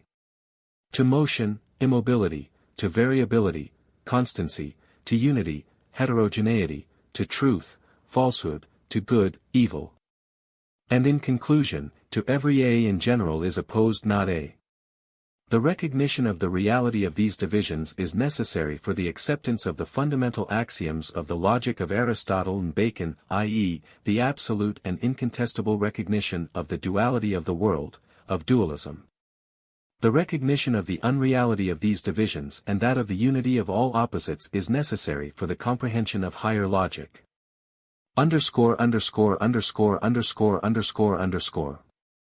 At the very beginning of this book the existence of the world and of the psyche was admitted, i.e., the reality of the dual division of everything existent, because all other opposites are derived from this opposition. Duality is the condition of our knowledge of the phenomenal, three-dimensional, world. This is the instrument of our knowledge of phenomena. But when we come to the knowledge of the noumenal world, or the world of many dimensions, this duality begins to hinder us, appears as an obstacle to knowledge. Dualism is the chief idol. Let us free ourselves from it. The two-dimensional being, in order to comprehend the relations of things in three dimensions in our logic, must renounce its idol, the absolute singularity of objects which permits it to call them solely by their proper names. We, in order to comprehend the world of many dimensions, must renounce the idol of duality. But the application of monism to practical thought meets the insurmountable obstacle of our language. Our language is incapable of expressing the unity of opposites, just as it cannot express spatially the relation of cause to effect. Therefore we must reconcile ourselves to the fact that all attempts to express superlogical relations in our language will seem absurdities, and really can only give hints at that which we wish to express. Thus the formula A is both A and not A. Or everything is both A and not A. Representing the principal axioms of higher logic, expressed in our language of concepts, sounds absurd from the standpoint of our usual logic. And is not essentially true. Let us therefore reconcile ourselves to the fact that it is impossible to express supralogical relations in our language as it is at present constituted. The formula, A is both A and not A, is untrue because in the world of causes there exists no opposition between A and not A. But we cannot express their real relation. It would be more correct to say A is all. But this also would be untrue, because A is not only all, but also an arbitrary part of all, and at the same time a given part. This is exactly the thing which our language cannot express. It is to this that we must accustom our thought, and train it along these lines. Underscore. We must train our thought to the idea that separateness and inclusiveness are not opposed in the real world, but exist together and simultaneously without contradicting one another. Let us understand that in the real world one and the same thing can be both a part and the whole, i.e., that the whole, without changing, can be its own part.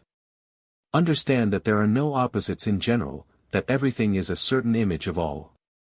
And then, beginning to understand all this, we shall grasp the separate ideas concerning the essentials of the noumenal world, or the world of many dimensions in which we really live. In such case the higher logic, even with its imperfect formulae, as they appear in our rough language of concepts, represents in spite of this a powerful instrument of knowledge of the world, our only means of preservation from deceptions. The application of this instrument of thought gives the key to the mysteries of nature, to the world as it is. Let us endeavor to enumerate those properties of the world of causes which result from all the foregoing.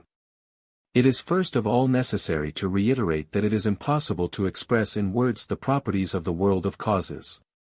Every thought expressed about them in our ordinary language will be false. That is, we may say in relation to the real world that every spoken thought is a lie. It is possible to speak about it only conditionally. By hints, by symbols. And if one interprets literally anything said about it, nothing but absurdity results. Generally speaking, everything said in words regarding the world of causes is likely to seem absurd, and is in reality its mutilation. The truth it is impossible to express, it is possible only to give a hint at it, to give an impulse to thought. But everyone must discover the truth for himself. Another's truth is worse than a lie, because it is two lies. This explains why truth very often can be expressed only by means of paradox, or even in the form of a lie. Because, in order to speak of truth without a lie, we should know some other language, ours is unsuitable. What then are we able to say about the world of many dimensions, about the world of noumena, or world of causes? 1. In that world time must exist spatially, i.e. temporal events must exist and not happen, exist before and after their manifestation, and be located in one section, as it were. Effects must exist simultaneously with causes. That which we name the law of causality cannot exist there, because time is a necessary condition for it. There cannot be anything which is measured by years, days, hours, there cannot be before, now, after. Moments of different epochs, divided by great intervals of time, exist simultaneously, and may touch one another. Along with this, all the possibilities of a given moment, even those opposite to one another, and all their results up to infinity, must be actualized simultaneously with a given moment. But the length of a moment can be different on different planes. 2. There is nothing measurable by our measures, nothing commensurable with our objects, nothing greater or less than our objects. There is nothing situated on the right or left side, above or below one of our objects. There can be nothing similar to our objects, lines or figures, and at the same time exist. Different points in our space, divided for us by enormous distances, may meet there. Distance, or proximity, are there defined by inner affinity or remoteness, by sympathy or antipathy, i.e., by properties which seem to us to be subjective. 3. There is neither matter nor motion. There is nothing that could possibly be weighed or photographed, or expressed in the formulae of physical energy.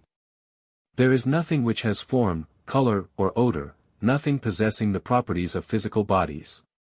Nevertheless, the properties of the world of causes, granted an understanding of certain laws, can be considered in enumerated categories.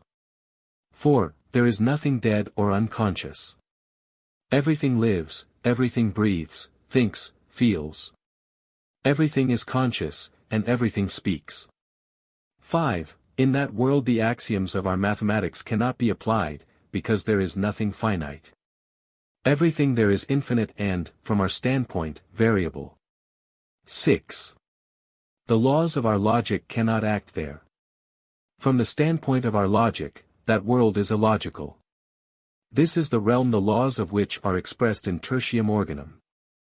7. The separateness of our world does not exist there. Everything is the whole.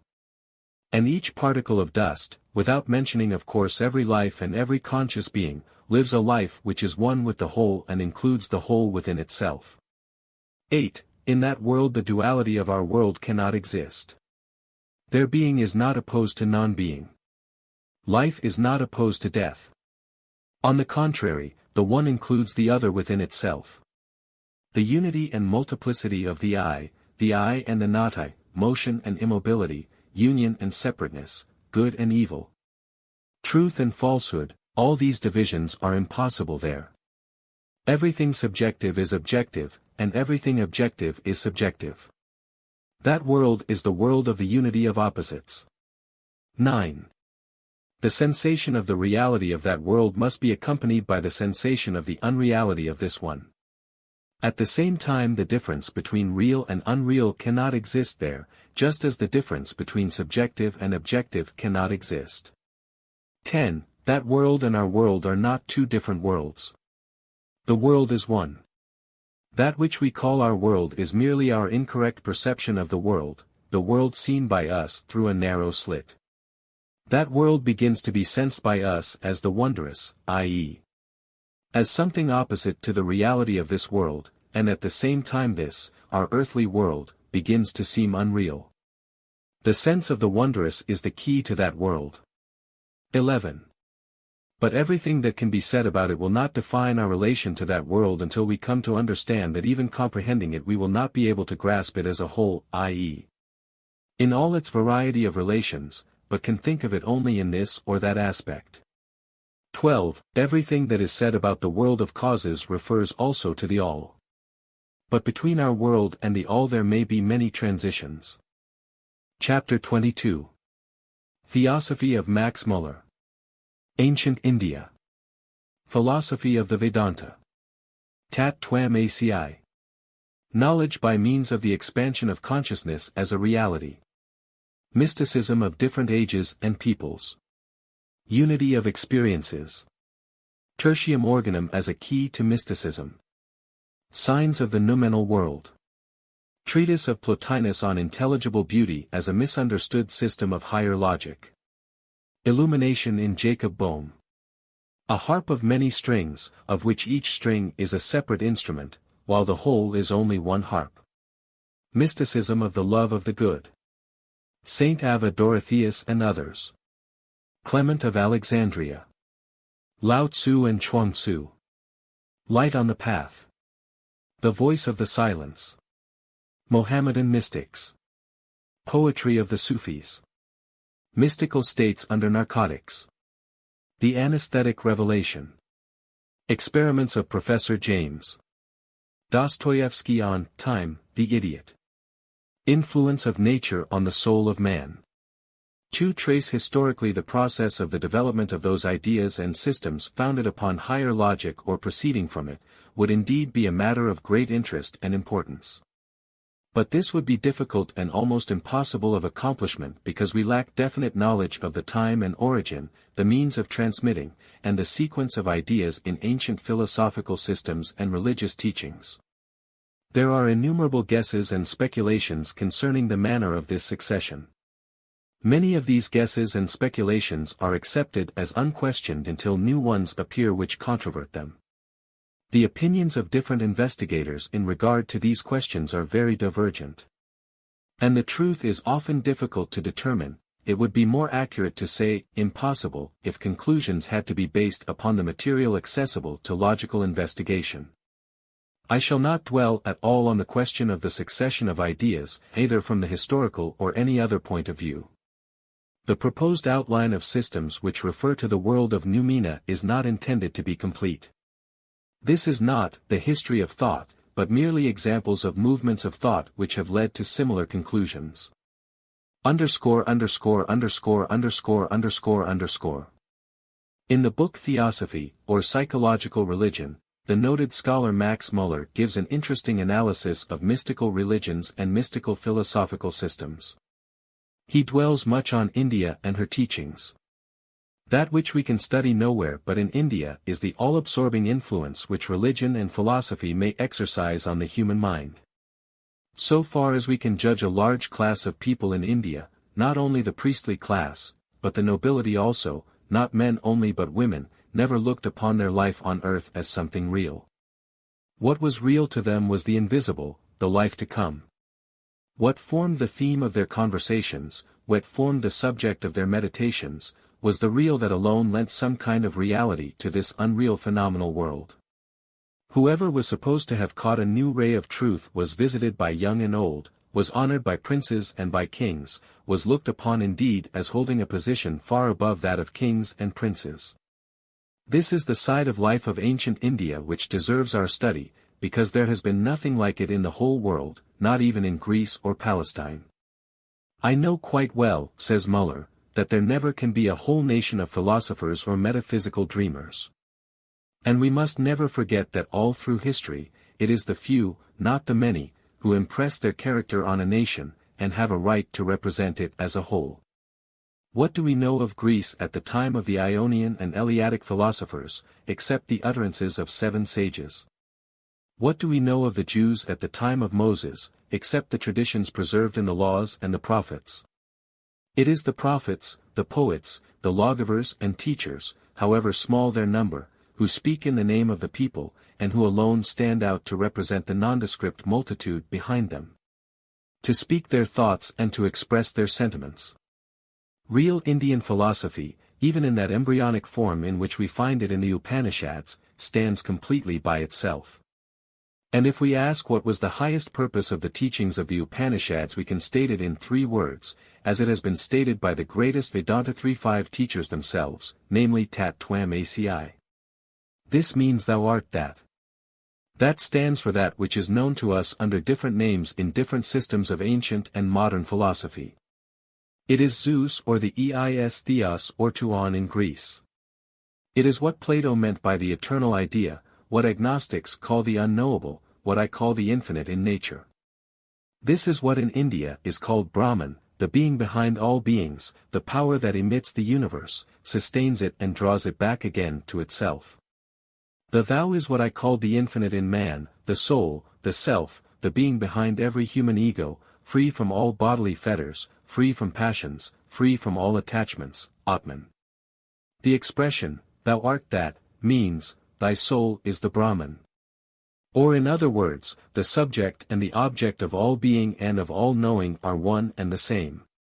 This is the gist of what I call psychological religion or theosophy, the highest summit of thought which the human mind has reached, which has found different expressions in different religions and philosophies.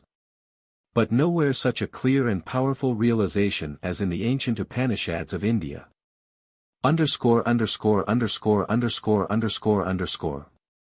For as long as the individual soul does not free itself from nescience, or a belief in duality, it takes something else for itself. True knowledge of the self or true self-knowledge, expresses itself in the words, thou art that, or, I am Brahman, the nature of Brahman being unchangeable eternal cognition. Until that stage has been reached, the individual soul is fettered by the body, by the organs of sense, nay even by the mind and its various functions. The soul, the self, says the Vedanta philosopher, cannot be different from the Brahman, because Brahman comprehends all reality and nothing that really is can therefore be different from Brahman. Secondly, the individual self cannot be conceived as a modification of Brahman, because Brahman by itself cannot be changed, whether by itself, because it is one and perfect in itself, or by anything outside of it, because there exists nothing outside of it. Here we see, says Muller, the Vedantist moving on exactly the same stratum of thought in which Eleatic philosophers moved in Greece. If there is one infinite, they said, there cannot be another, for the other would limit the one, and thus render it finite. So, as applied to God, the Eleatics argued, if God is to be the mightiest and the best, he must be one. For if there were two or more, he would not be the mightiest and best. The Eleatics continued their monistic argument by showing that this one infinite being cannot be divided, so that anything could be called a portion of it, because there is no power that could separate anything from it.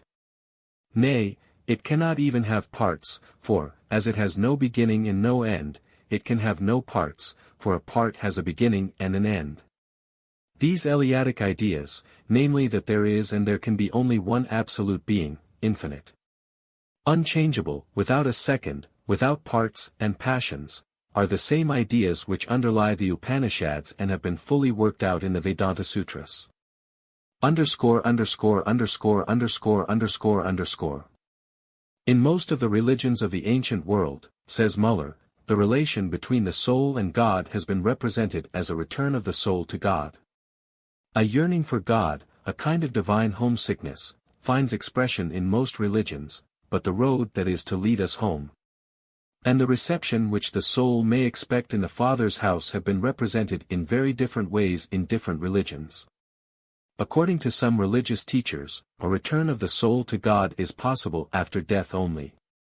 According to other religious teachers, the final beatitude of the soul can be achieved in this life. That beatitude requires knowledge only, knowledge of the necessary unity of what is divine in man with what is divine in God.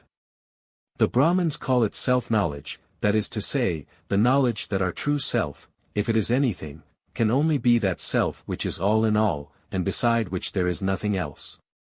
Sometimes this conception of the intimate relation between the human and the divine natures comes suddenly, as the result of an unexplained intuition or self-recollection. Sometimes, however, it seems as if the force of logic had driven the human mind to the same result. If God had once been recognized as the infinite in nature and the soul as the infinite in man, it seemed to follow that there could not be two infinites. The Eleatics had clearly passed through a similar phase of thought in their own philosophy. If there is an infinite, they said, it is one, for if there were two they could not be infinite, but would be finite one toward the other. But that which exists is infinite, and there cannot be more such. Therefore that which exists is one. Nothing can be more definite than this Eleatic monism, and with it the admission of a soul, the infinite in man, as different from God, the infinite in nature, would have been inconceivable. In India it was so expressed that Brahman and Atman, the spirit, were in their nature one. The early Christians also, at least those who had been brought up in the schools of Neoplatonist philosophy, had a clear perception that if the soul is infinite and immortal in its nature, it cannot be anything beside God, but that it must be of God and in God. St. Paul gave but his own bold expression to the same faith or knowledge, when he uttered the words which have startled so many theologians, "In him we live and move and have our being." If anyone else had uttered these words they would at once have been condemned as pantheism. No doubt they are pantheism, and yet they express the very keynote of Christianity. The divine sonship of man is only a metaphorical expression, but it was meant originally to embody the same idea. And when the question was asked how the consciousness of this divine sonship could ever have been lost, the answer given by Christianity was, by sin. The answer given by the Upanishads was, by avidya, nescience. This marks the similarity, and at the same time the characteristic difference between these two religions.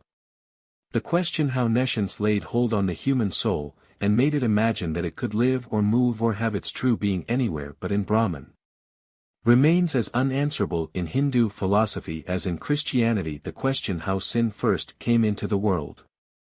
Both philosophies, that of the East and that of the West, says Muller, start from a common point, namely from the conviction that our ordinary knowledge is uncertain, if not altogether wrong. This revolt of the human mind against itself is the first step in all philosophy. In our own philosophical language we may put the question thus: how did the real become phenomenal, and how can the phenomenal become real again? Or, in other words, how was the infinite changed into the finite, how was the eternal changed into the temporal, and how can the temporal regain its eternal nature? Or, to put it into more familiar language, how was this world created, and how can it be untreated again? Nescience or avidya is regarded as the cause of the phenomenal semblance. In the Upanishads the meaning of Brahman changes. Sometimes it is almost an objective God, existing separately from the world. But then we see Brahman as the essence of all things. And the soul, knowing that it is no longer separated from that essence, learns the highest lesson of the whole Vedanta doctrine, Tat Tvam Asi. Thou art that is to say, thou who for a time didst seem to be something by thyself, art really nothing apart from the divine essence. To know Brahman is to be Brahman. Almost in the same words as the Eleatic philosophers and the German mystics of the 14th century, the Vedantists argue that it would be self-contradictory to admit that there could be anything besides the infinite or Brahman, which is all in all, and that therefore the soul also cannot be anything different from it, can never claim a separate and independent existence. Brahman has to be conceived as perfect, and therefore unchangeable. The soul cannot be conceived as a real modification or deterioration of Brahman. And as Brahman has neither beginning nor end, neither can it have any parts. Therefore the soul cannot be a part of Brahman, but the whole of Brahman must be present in every individual soul. This is the same as the teaching of Plotinus, who held with equal consistency, that the true being is totally present in every part of the universe. The Vedanta philosophy rests on the foundation thesis that the soul or the absolute being or Brahman, are one in their essence. The fundamental principle of the Vedanta philosophy is that in reality there exists and there can exist nothing but Brahman, that Brahman is everything. Idealistic philosophy has swept away this world-old prejudice more thoroughly in India than anywhere else. The nescience, which creates the separation between the individual soul and Brahman, can be removed by science or knowledge only. And this knowledge or vidya is imparted by the Vedanta, which shows that all our ordinary knowledge is simply the result of ignorance or nescience, is uncertain, deceitful, and perishable, or as we should say, is phenomenal, relative, and conditioned. The true knowledge or complete insight cannot be gained by sensuous perception nor by inference. According to the orthodox Vedantist, Sriti alone, or what is called revelation, can impart that knowledge and remove that nescience which is innate in human nature. Of the higher Brahman nothing can be predicated but that it is, and that through our nescience, it appears to be this or that. When a great Indian sage was asked to describe Brahman, he was simply silent, that was his answer.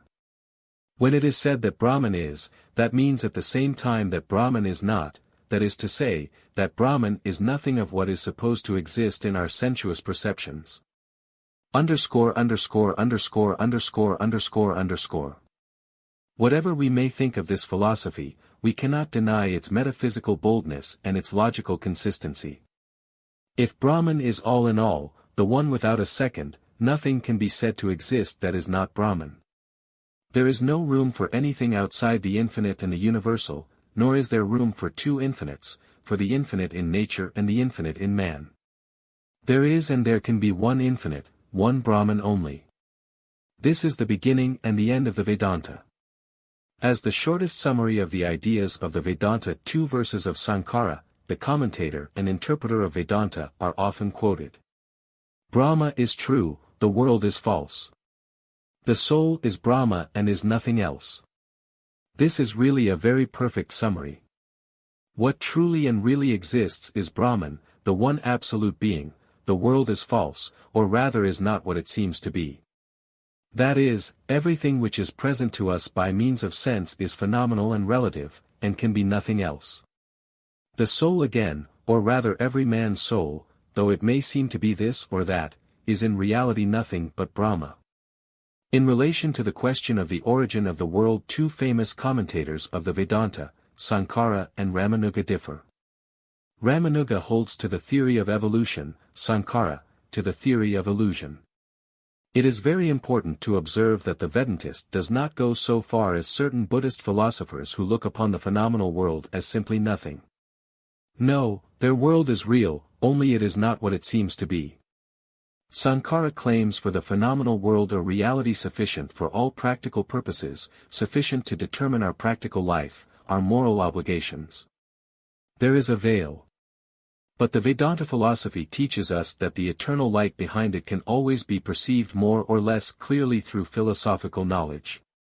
It can be perceived, because in reality it is always there. It may seem strange to find the results of the philosophy of Kant and his followers thus anticipated under varying expressions in the Upanishads and in the Vedanta philosophy of ancient India. In the chapters about the Logos and about Christian theosophy, Max Muller says that religion is the bridge between the visible and the invisible, between finite and infinite.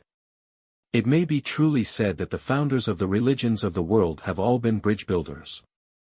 As soon as the existence of a beyond, of a heaven above the earth, of powers above us and beneath us has been recognized, a great gulf seemed to be fixed. Among contemporary thinkers, the noted psychologist, Prof. William James, approached nearer than all others to the ideas of Max Muller's theosophy. In the last chapter of his book, The Varieties of Religious Experience, Prof. James says, "The warring gods and formulas of the various religions do indeed cancel each other, but there is a certain uniform deliverance in which religions all appear to meet. This is the liberation of the soul. Man becomes conscious that if his higher part is conterminous and continuous with a more of the same quality, which is operative in the universe outside of him, and which he can keep in working touch with, and in a fashion get on board of, he can save himself when all his lower being has gone to pieces in the wreck." What is the objective truth of content of religious experiences? Is such a more merely our own notion, or does it really exist? If so, in what shape does it exist? And in what form should we conceive of that union with it of which religious geniuses are so convinced? It is in answering these questions that the various theologies perform their theoretic work, and that their divergencies most come to light. They all agree that the more really exists, though some of them hold it to exist in the shape of a personal god or gods, while others are satisfied to conceive it as a stream of ideal tendency. It is when they treat of the experience of union with it that their speculative differences appear most clearly. Over this point pantheism and theism, nature and second birth, works and grace and karma, immortality and reincarnation, rationalism and mysticism, carry on inveterate disputes. At the end of my lecture on philosophy, I held out the notion that an impartial science of religions might sift out from the midst of their discrepancies a common body of doctrine which she might also formulate on terms to which physical science need not object. This, I said, she might adopt as her own reconciling hypothesis, and recommend it for general belief. Let me then propose as an hypothesis that whatever it may be on its farther side, the more with which in religious experience we feel ourselves connected is on its hither side the subconscious continuation of our conscious life. The conscious person is continuous with a wider self. The further limits of our being plunge, it seems to me, into an altogether other dimension of existence from the sensible and merely understandable world. Name it the mystical region, or the supernatural region.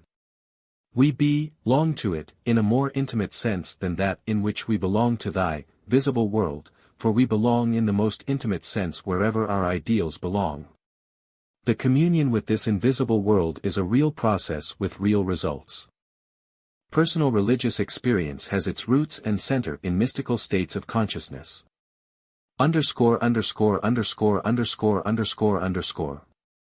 But what, after all, is mysticism? Returning to the terminology established in the foregoing chapters, we may say that mystical states of consciousness are closely bound up with knowledge received under conditions of expanded receptivity. Until quite recently psychology did not recognize the reality of the mystical experience and regarded all mystical states as pathological ones, unhealthy conditions of the normal consciousness. Even now, many positivist psychologists hold to this opinion, embracing in one common classification real mystical states, pseudo-mystical perversions of the usual state, purely psychopathic states and more or less conscious deceit. This of course can be of no assistance to a correct understanding of the question. Before going further, let us therefore establish certain criteria for the identification of real mystical states. Prof. James enumerates the following: ineffability, noetic quality, transiency, passivity. But some of these characteristics belong also to simple emotional states, and he fails to define exactly how mystical states can be distinguished from emotional ones of analogous character. Considering mystical states as knowledge by expanded consciousness, it is possible to give quite definite criteria for their discernment and their differentiation from the generality of psychic experiences. 1. Mystical states give knowledge which nothing else can give. 2. Mystical states give knowledge of the real world with all its signs and characteristics. 3. The mystical states of men of different ages and different peoples exhibit an astonishing similarity, sometimes amounting to complete identity. 4. The results of the mystical experience are entirely illogical from our ordinary point of view. They are superlogical, i.e., tertium organum, which is the key to mystical experience, is applicable to them in all its entirety. ____________. The last-named criterion is especially important. The illogicality of the data of mystical experience forced science to repudiate them. Now we have established that illogicality, from our standpoint, is the necessary condition of the knowledge of truth or of the real world. This does not mean that everything that is illogical is true and real, but it means absolutely, that everything true and real is illogical from our standpoint. We have established the fact that it is impossible to approach the truth with our logic, and we have also established the possibility of penetrating into these heretofore inaccessible regions by means of the new canon of thought. The consciousness of the necessity for such an instrument of thought undoubtedly existed from far back. For what, in substance, does the formula tat twam aci represent if not the fundamental axiom of higher logic? Thou art, that means, thou art both thou and not thou, and corresponds to the superlogical formula, A is both A and not A. If we examine ancient writings from this standpoint, then we shall understand that their authors were searching for a new logic, and were not satisfied with the logic of the things of the phenomenal world. The seeming illogicality of ancient philosophical systems, which portrayed an ideal world, as it were, instead of an existing one, will then become comprehensible, for in these portrayals of an ideal world, systems of higher logic often lie concealed. One of such misunderstood attempts to construe a system of higher logic, to give a precise instrument of thought, penetrating beyond the limits of the visible world, is the treatise by Plotinus on intelligible beauty. Describing heaven and the gods, Plotinus says, "All the gods are venerable and beautiful, and their beauty is immense. What else however is it but intellect through which they are such? And because intellect energizes in them in so great a degree as to render them visible, by its light. For it is not because their bodies are beautiful. For these gods that have bodies do not through this derive their subsistence as gods. But these also are gods through intellect. For they are not at one time wise, and at another destitute of wisdom, but they are always wise, in an impassive, stable and pure intellect. They likewise know all things, not human concerns, precedenteously, but their own, which are divine, and such as intellect sees. For all things there are heaven, and there the earth is heaven, as also are the sea, animals, plants, and men. The gods likewise that it contains do not think men undeserving of their regard, nor anything else that is there, because everything there is divine. And they occupy and pervade without ceasing the whole of that, blissful, region. For the life which is there is unattended with labor, and truth, as Plato says in the Phaedrus, is their generator, and nutriment, their essence and nurse. They likewise see all things, not those with which generation, but those with which essence is present. And they perceive themselves in others. For all things there are diaphanous. And nothing is dark and resisting, but everything is apparent to everyone internally and throughout. For light everywhere meets with light, since everything contains all things in itself and again sees all things in another. So that all things are everywhere, and all is all. Each thing likewise is everything. And the splendor there is infinite. For everything there is great, since even that which is small is great. The sun too which is there is all the stars. And again each star is the sun and all the stars. In each however, a different property predominates, but at the same time all things are visible in each. Motion likewise there is pure. For the motion is not confounded by a mover different from it. Permanency also suffers no change of its nature, because it is not mingled with the unstable. And the beautiful there is beautiful, because it does not subsist in beauty, as in a subject. Each thing too is there established, not as in a foreign land, but the seat of each thing is that which each thing is. Nor is the thing itself different from the place in which it subsists. For the subject of it is intellect, and it is itself intellect. There each part always proceeds from the whole, and is at the same time each part and the whole. For it appears indeed as a part, but by him whose sight is acute, it will be seen as a whole. There is likewise no weariness of the vision which is there, nor any plenitude of perception which can bring intuition to an end. For neither was there any vacuity, which when filled might cause the visive energy to cease, nor is this one thing, but that another, so as to occasion a part of one thing is not to be amicable with that of another. And the knowledge which is possible there is insatiable. For by seeing itself more abundantly it perceives both itself and the objects of its perception to be infinite, it follows its own nature, in unceasing contemplation. The life there is wisdom, a wisdom not obtained by a reasoning process, because the whole of it always was, and is not in any respect deficient, so as to be in want of investigation. But it is the first wisdom, and is not derived from another. 36. Closely akin to Plotinus is Jacob Boehme, who was a common shoemaker in the German town of Görlitz, end of the 16th and the beginning of the 17th century. And has left a whole series of remarkable writings in which he describes revelations vouchsafed him in moments of illumination. His first illumination occurred in 1600 AD, when he was 25 years old. 37. Sitting one day in his room, his eyes fell upon a burnished pewter dish, which reflected the sunshine with such marvelous splendor that he fell into an inward ecstasy. And it seemed to him as if he could now look into the principles and deepest foundations of things. He believed that it was only a fancy, and in order to banish it from his mind he went out upon the green.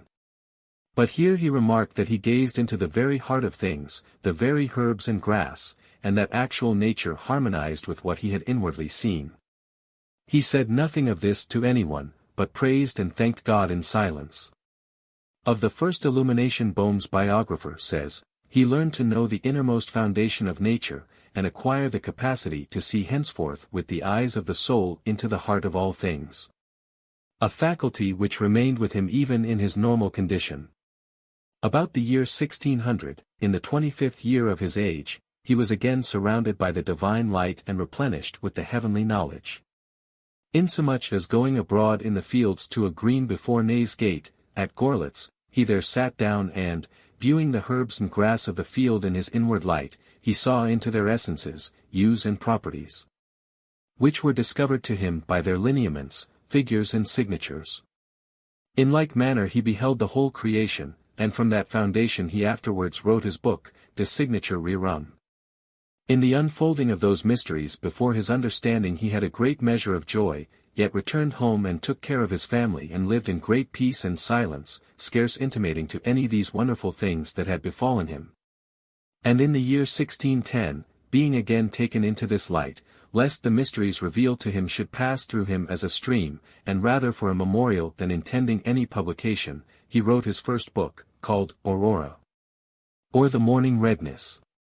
The first illumination, in 1600, was not complete. 10 years later, 1610, he had another remarkable inward experience. What he had previously seen only chaotically, fragmentarily, and in isolated glimpses, he now beheld as a coherent whole and in more definite outlines.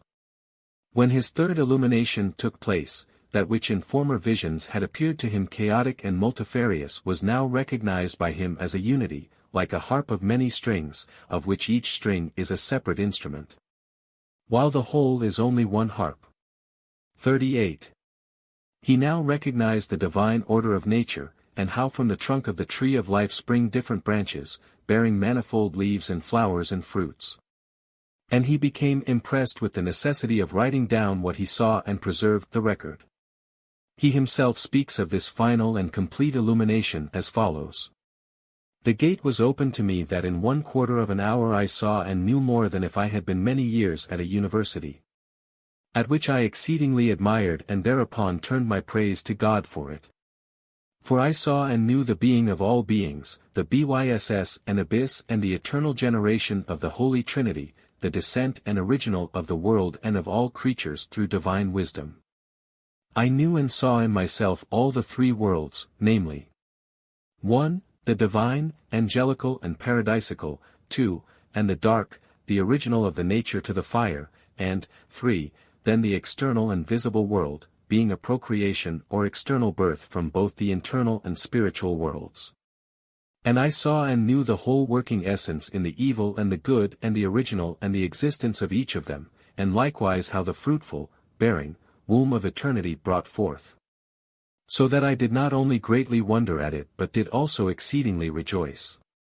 Describing illuminations, Bohm writes, in one of his books. Suddenly, my spirit did break through, even into the innermost birth of geniture of the deity, and there I was embraced with love, as a bridegroom embraces his dearly beloved bride. But the greatness of the triumphing that was in the spirit I cannot express either in speaking or writing. Neither can it be compared to anything, but that wherein the life is generated in the midst of death, and it is like the resurrection from the dead. In this light my spirit suddenly saw through all, and in and by all creatures, even in herbs and grass, it knew God, who he is, and how he is, and what his work is. And suddenly in that light my will was set on, by a mighty impulse, to describe the being of God. But because I could not presently apprehend the deepest births of God in their being and comprehend them in my reason, there passed almost 12 years before the exact understanding thereof was given me. And it was with me as with a young tree which is planted on the ground, and at first is young and tender, and flourishing to the eye, especially if it comes on lustily in its growing. But it does not bear fruit presently. And, though it blossoms, they fall off, also many a cold wind, frost and snow, puff upon it, before it comes to any growth and bearing of fruit. Bohm's books are full of wonderment before these mysteries with which he was confronted. I was as simple concerning the hidden mysteries as the meanest of all, but my vision of the wonders of God taught me, so that I must write of his wonders, though indeed my purpose is to write this for a memorandum for myself. Not I, the I that I am, know these things, but God knows them in me. If you will behold your own self and the outer world, and what is taking place thereon, you will find that you, with regard to your external being, are that external world. The dialogues between disciple and master are remarkable. Disciple and master should be understood to refer to the lower and the higher consciousness of man. The disciple said to his master, "How may I come to the supersensual life, that I may see God and hear him speak?" His master said, "When thou canst throw thyself but for a moment into that where no creature dwelleth, then thou hearest what God speaketh." Disciple, is that near at hand or far off? Master, it is in thee. And if thou canst for a while but cease from all thy thinking and willing, then thou shalt hear the unspeakable words of God. Disciple, how can I hear him speak, when two stand still from thinking and willing? Master, when thou standest still from the thinking of self, and the willing of self, when both thy intellect and will are quiet, and passive to the impressions of the eternal Word and Spirit.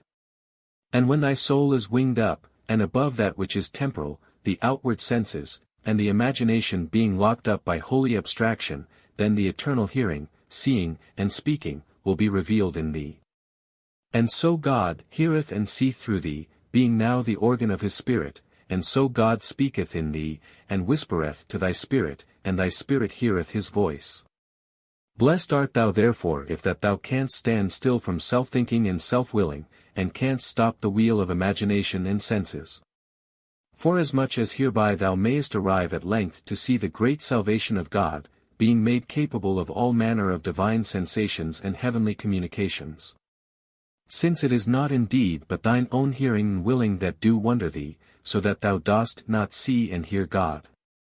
Disciple, loving Master, I can no more endure anything should divert me, how shall I find the nearest way to him? Master, where the way is hardest there walk thou, and take up what the world rejecteth, and what the world doth, that do not thou. Walk contrary to the world in all things. And then thou comest the nearest way to him. Underscore. Disciple. Oh, how may I arrive at the unity of will, and how come into the unity of vision? Master. Mark now what I say, the right eye looketh in thee into eternity. The left eye looketh backward in thee into time. If now thou sufferest thyself to be always looking into nature, and the things of time, it will be impossible for thee ever to arrive at the unity, which thou wishest for. Remember this, and be upon thy watch. Give not thy mind leave to enter in, nor to fill itself with, that which is without thee, neither look thou backward upon thyself.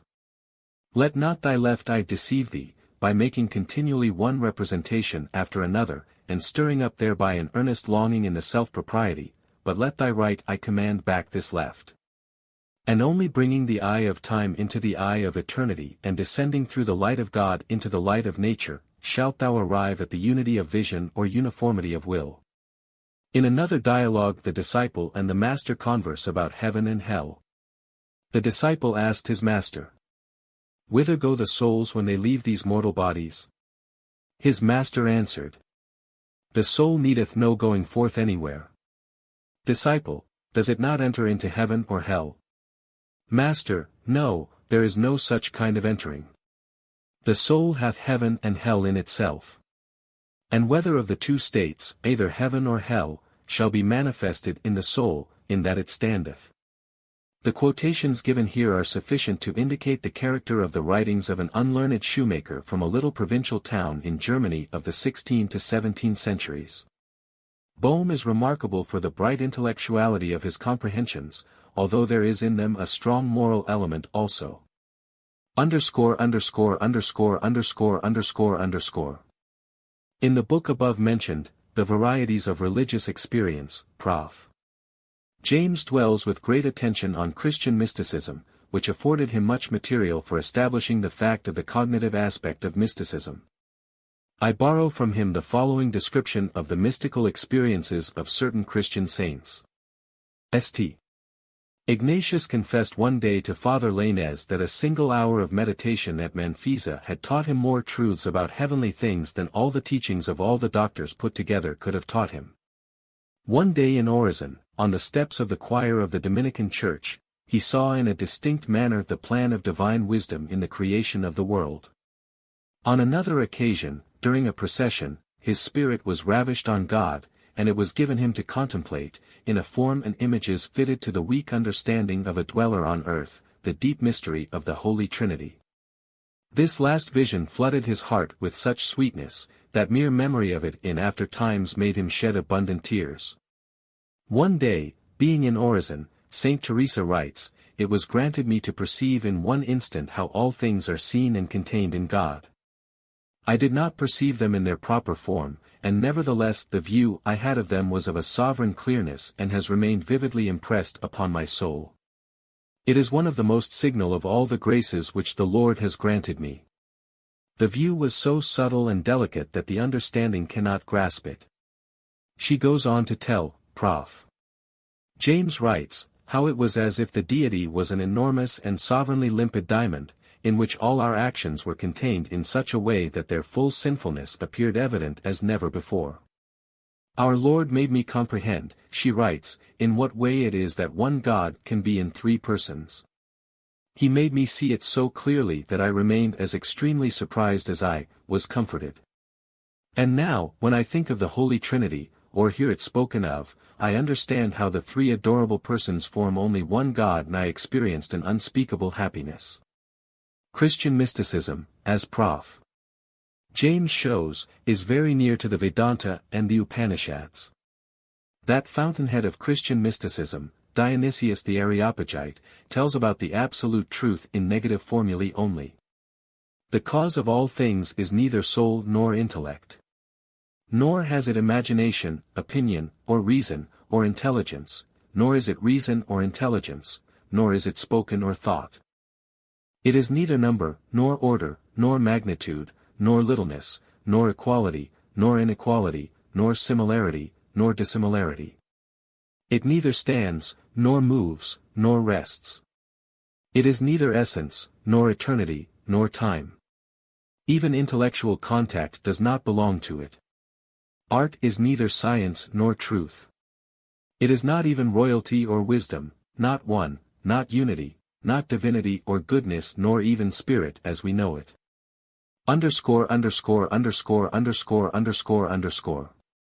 The writings of the mystics of the Greek Orthodox Church are collected in the books The Love of the Good, comprising 5 large and formidable volumes.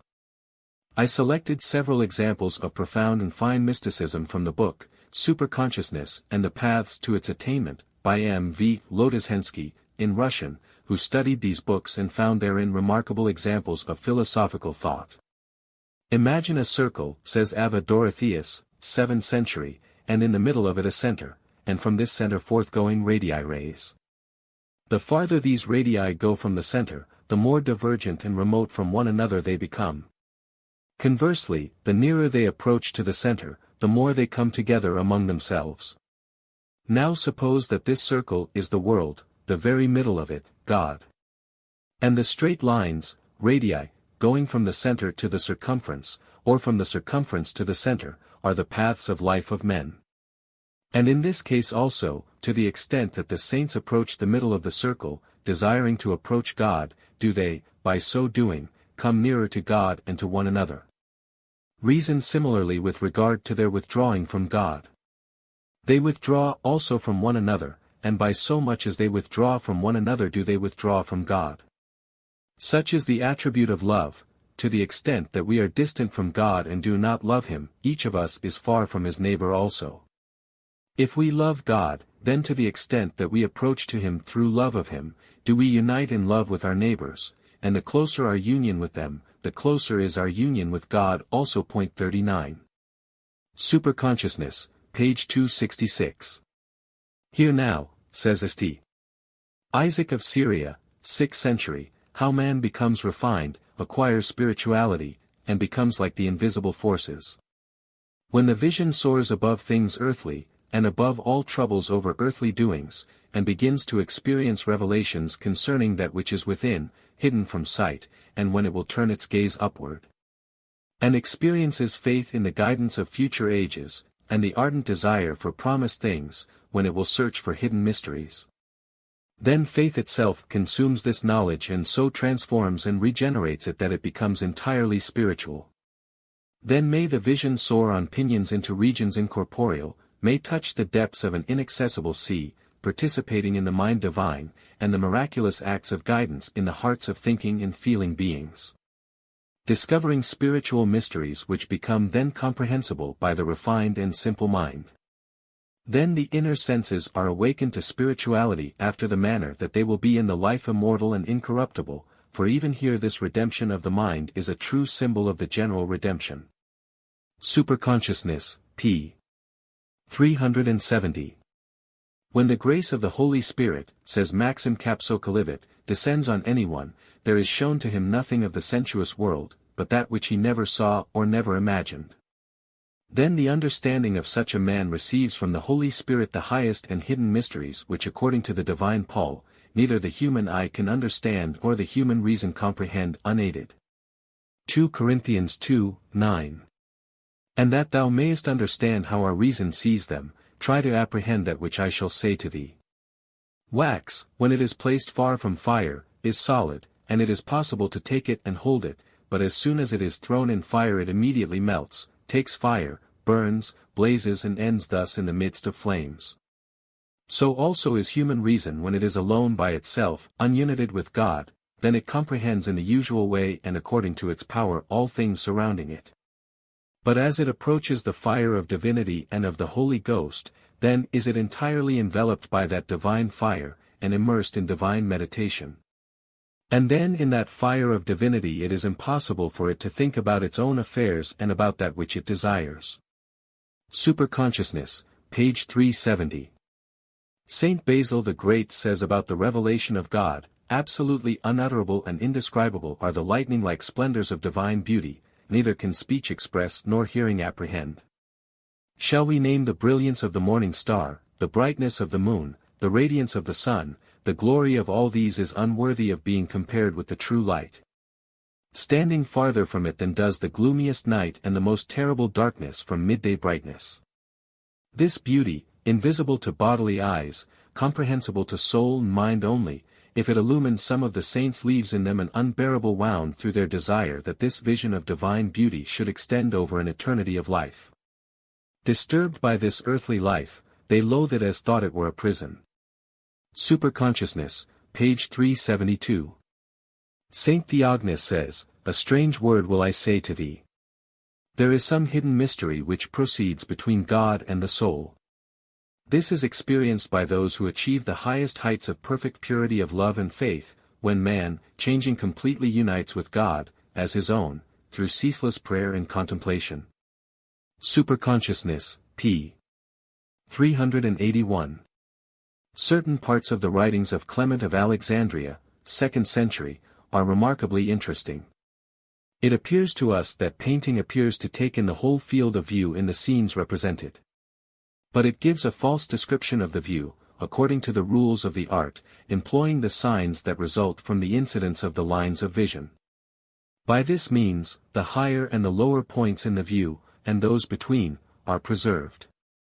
And some objects seem to appear in the foreground, and others in the background, and others to appear in some other way, on the smooth and level surface. So also philosophers copy the truth, after the manner of painting. 40. Clement of Alexandria here reveals one very important aspect of truth, namely, its inexpressibility in words and the entire conditionality of all philosophical systems and formulations. Dialectically truth is represented only in perspective, i.e., in an inevitably deformed shape, such is his idea. What time and labor would be saved, and from what enormous and unnecessary suffering would humanity save itself, could it but understand this one simple thing, that truth cannot be expressed in our language. Then would men cease to think that they possess truth, would cease to force others to accept their truth at any cost, would see that others may approach truth from another direction, exactly as they themselves approach it, by a way of their own. How many arguments, how many religious struggles, how much of violence toward the thoughts of others would be rendered unnecessary and impossible if men would only understand that nobody possesses truth, but all are seeking for it. Each in his own way. The ideas of Clement of Alexandria about God are highly interesting, and closely approximate to those of the Vedanta, and particularly to the ideas of the Chinese philosophers. The discourse respecting God is the most difficult to handle. For since the first principle of everything is difficult to find out, the absolutely first and the oldest principle, which is the cause of all other things being and having been, is difficult to exhibit. For how can that be expressed which is neither genus, nor difference, nor species, nor individual, nor number, nay more, is neither an event, nor that to which an event happens? No one can rightly express this wholly. For on account of his greatness he is ranked as the all and is the Father of the universe. Nor are any parts to be predicated of them. For the one is indivisible, wherefore also it is infinite, not considered with reference to its being without dimensions, and not having a limit. And therefore it is without form and name. And if we name it, we do not do so properly, terming it either the one, or the good, or mind, or absolute being, or Father, or God, or Creator, or Lord. We speak not as supplying his name. But for want, we use good names, in order that the mind may have these as points of support, so as not to err in other respects. Point 41. Among Chinese mystical philosophers our attention is arrested by Lao Tzu, 6th cent B.C., and Chuang-Tzu 4th cent B.C., by the cleanliness of thought and the unusual simplicity with which they express the most profound doctrines of idealism. The sayings of Lao Tzu. The Tao which can be expressed in words is not the eternal Tao. The name which can be uttered is not its eternal name. Point 42. Tao eludes the sense of sight, and is therefore called colorless. It eludes the sense of hearing, and is therefore called soundless. It eludes the sense of touch, and is therefore called incorporeal. These three qualities cannot be apprehended, and hence they may be blended into unity. Ceaseless in action, it cannot be named, but returns again to nothingness. We may call it the form of the formless, the image of the imageless, the fleeting in the indeterminable. There is something chaotic, yet complete, which existed before heaven and earth. Oh, how still it is, and formless, standing alone without changing, reaching everywhere, without suffering harm. Its name I know not. To designate it I call it Tao. Endeavoring to describe it, I call it great. Being great, it passes on. Passing on, it becomes remote, having become remote it returns. The law of Tao is its own spontaneity. Tao in its unchanging aspect has no name. The mightiest manifestations of active force flow from Tao. Tao as it exists in the world is like great rivers and seas which receive the streams from the valleys. All-pervading is the great Tao. It can be at once on the right hand and on the left. Tao is a great square with no angles, a great sound which cannot be heard, a great image with no form. Tao produced unity, unity produced duality, duality produced trinity, and trinity produced all existing objects. He who acts in accordance with Tao, becomes one with Tao. All the world says that my Tao is great, but unlike other teachings. It is just because it is great that it appears unlike other teachings. If it had this likeness, long ago would its smallness have been known. The sage attends to the inner and not to the outer, he puts away the objective and holds to the subjective. The sage occupies himself with inaction, and conveys instructions without words. Who is there that can make muddy water clear? But if allowed to remain still it will gradually become clear of itself. Who is there that can secure a state of absolute repose? But let time go on, and the state of repose will gradually arise. Tao is eternally inactive, and yet it leaves nothing undone. The pursuit of book learning brings about daily increase, i.e., the increase of knowledge. The practice of Tao brings about daily loss, i.e., the loss of ignorance. Repeat the loss again and again, and you arrive at inaction. Practice inaction, and there is nothing which cannot be done. Practice inaction, occupy yourself with doing nothing. Leave all things to take their natural course, and do not interfere. All things in nature work silently. Among mankind, the recognition of beauty as such implies the idea of ugliness, and the recognition of good implies the idea of evil. Cast off your holiness, rid yourself of sagacity, and the people will benefit 100-fold. Those who know do not speak, those who speak do not know. He who acts, destroys, he who grasps, loses. Therefore the sage does not act, and so he does not destroy, he does not grasp, and so he does not lose. The soft overcomes the hard. The weak overcomes the strong. There is no one in the world but knows this truth, and no one who can put it into practice. A meditation of Chuang-Tzu. You cannot speak of ocean to a well frog, the creature of a narrower sphere. You cannot speak of ice to a summer insect, the creature of a season. You cannot speak of Tao to a pedagogue, his scope is too restricted. But now that you have emerged from your narrow sphere and have seen the great ocean, you know your own significance, and I can speak to you of great principles. Dimensions are limitless, time is endless. Conditions are not invariable. Terms are not final. There is nothing which is not objective, there is nothing which is not subjective. But it is impossible to start from the objective. Only from subjective knowledge is it possible to proceed to objective knowledge. When subjective and objective are both without their correlates, that is the very axis of Tao. Tao has its laws and its evidences. It is devoid both of action and of form. It may be obtained but cannot be seen. Spiritual beings draw their spirituality from Tao. To Tao no point in time is long ago. Tao cannot be existent. If it were existent, it could not be non-existent. The very name of Tao is only adapted for convenience sake. Predestination and chance are limited to material existences. How can they bear upon the infinite? Tao is something beyond material existences. It cannot be conveyed either by words or by silence. In that state which is neither speech nor silence, its transcendental nature may be apprehended. 43. Underscore underscore underscore underscore underscore underscore. In contemporary theosophical literature, two little books stand out, The Voice of the Silence by H. P. Blavatsky, and Light on the Path by Mabel Collins. In both of them there is much of real mystical sentiment.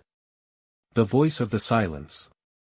He who would hear the voice of the silence, the soundless sound, and comprehend it, he has to learn the nature of the perfect inward concentration of the mind. Accompanied by complete abstraction from everything pertaining to the external universe, or the world of senses.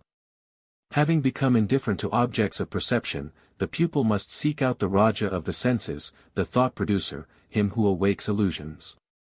The mind is the great slayer of the real. Let the disciple slay the slayer. 4. When to himself his form appears unreal, as do on waking all the forms he sees in dreams. When he ceases to hear the many, he may discern the one, the inner sound which kills the outer.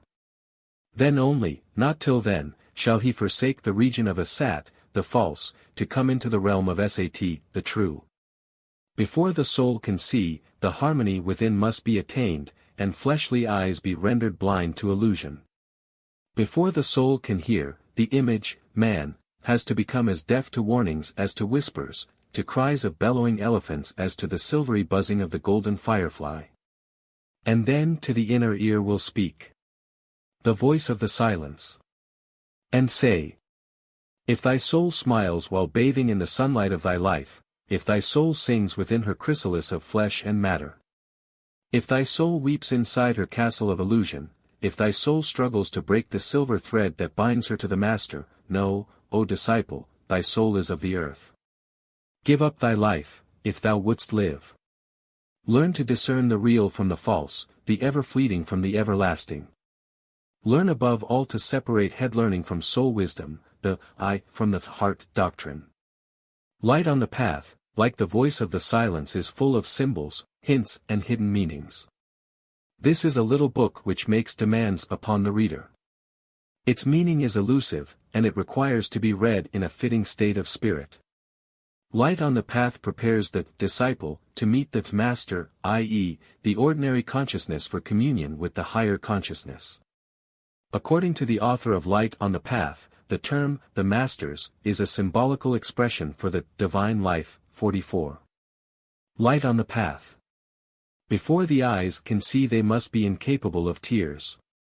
Before the ear can hear it must have lost its sensitiveness. Before the voice can speak in the presence of the Masters it must have lost the power to wound. Before the soul can stand in the presence of the Masters its feet must be washed in the blood of the heart. Kill out all sense of separateness. Desire only that which is within you. Desire only that which is beyond you. Desire only that which is unattainable. For within you is the light of the world. If you are unable to perceive it within you, it is useless to look for it elsewhere. It is unattainable, because it forever recedes. You will enter the light, but you will never touch the flame. Seek out the way. Look for the flower to bloom in the silence that follows the storm, not till then. And on the deep silence the mysterious event will occur which will prove that the way has been found. Call it by what name you will, it speaks in a voice that speaks where there is none to speak, it is a messenger that comes, a messenger without form or substance, or it is the flower of the soul that has opened. It cannot be described by any metaphor. To hear the voice of the silence is to understand that from within comes the only true guidance. For when the disciple is ready, the master is ready also. Hold fast to that which is neither substance nor existence. Listen only to the voice which is soundless. Look only on that which is invisible. Underscore. Prof. James calls attention in his book to the unusually vivid emotionality of mystic experiences, and to the quite unusual sensations felt by mystics. The deliciousness of some of these states seems to be beyond anything known in ordinary consciousness. It evidently involves organic sensibilities, for it is spoken of as something too extreme to be borne, and as verging on bodily pain. But it is too subtle and piercing a delight for ordinary words to denote. God's touches, the wounds of his spear, references to ebriety and to mystical union have to figure in the phraseology by which it is shadowed forth. The joy of communion with God, described by Saint Simeon the New Theologian 45th century, may serve as an example of such an experience. I am wounded by the arrow of his love, writes Saint Simeon. He is himself inside of me, in my heart. He embraces me, kisses me, fills me with light. A new flower grows in me, new because it is joyous. This flower is of an unutterable form, is seen when it grows merely, then suddenly disappears, it is of indescribable appearance. Attracts my mind to itself, causes forgetfulness of everything to do with fear, and then flies suddenly away. Then does the tree of fear remain again lacking fruit, I moan in sorrow and pray to thee, my Christ.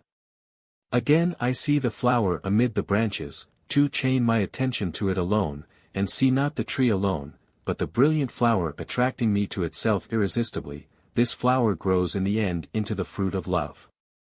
Incomprehensible is it how from fear grows love. Mysticism penetrates into all religions. In India, Prof. James says, training in mystical insight has been known from time immemorial under the name of yoga. Yoga means the experimental union of the individual with the divine. It is based on persevering exercise, and the diet, posture, breathing, intellectual concentration, and moral discipline vary slightly in the different systems which teach it. The yogi, or disciple, who has by these means overcome the obscurations of his lower nature sufficiently, enters into the condition termed samadhi, and he comes face to face with facts which no instinct or reason can ever know. When a man comes out of samadhi, Vedantists assure us that he remains enlightened, a sage, a prophet, a saint, his whole character changed, his life changed, illumined. The Buddhists use the word samadhi as well as the Hindus. But dhyana is their special word for the higher states of contemplation. Higher stages still of contemplation are mentioned, a region where there exists nothing, and where the meditator says, there exists absolutely nothing, and stops. Then he reaches another region, he says, there are neither ideas nor absence of ideas, and stops again. Then another region where, having reached the end of both idea and perception, he stops finally. This would seem to be, not yet nirvana, but as close an approach to it as this life affords. 46. In Mohammedanism there is much of mysticism also. The most characteristic expression of Muslim mysticism is Persian Sufism. This is at the same time a religious sect and a philosophical school of high idealistic character, which struggled against materialism and against the narrow fanaticism and the literal understanding of the Quran. The Sufis interpreted the Quran mystically. Sufism, this is the philosophical free-thinking of Mohammedanism, united with an entirely original symbolical and brightly sensuous poetry which has always a hidden mystical character. The blossoming of Sufism occurred in the early centuries of the second millennium of the Christian era. Sufism remained for a long time incomprehensible to European thought. From the point of view of Christian theology and Christian morality, the mixing up of sensuousness and religious ecstasy is incomprehensible, but in the Orient the two coexisted with perfect harmony. In the Christian world, the flesh has always been regarded as inimical to the spirit. In the Muslim world, the fleshly and sensuous was accepted as a symbol of spiritual things. The expression of philosophical and religious truths, in the language of love, was a widely disseminated custom throughout the Orient. These things are Oriental flowers of eloquence. All allegories, all metaphors were taken from love. Muhammad fell in love with God, the Arabs say, desiring to convey the brightness of the religious ardor of Muhammad. Select for thyself a new wife every spring of the new year, because last year's calendar is no good, says the Persian poet and philosopher Sa'di. And in such curious form Sa'di expresses the thought that Ibsen puts in the mouth of Dr. Stockman: truths are not as many believe like long-living Methuselahs. Under normal conditions a truth may exist about 17 or 18 years, rarely longer. The poetry of the Sufis will become clearer to us if we always keep in mind this general sensuous character of the literary language of the Orient, the heritage of profound antiquity. A classic example of this ancient literature is the Song of Songs. Many parts of the Bible and all ancient myths and stories are distinguished by a sensuousness of form strange to us. The Persian mystical poetical Sufis wrote about the love of God in expressions applicable to their beautiful women, says the translator of Jamie in Other Poets, Davis, because, as they explained this, nobody can write in heavenly language and be understood. Persian mystics. The idea of Sufism, Max Muller says, is a loving union of the soul with God.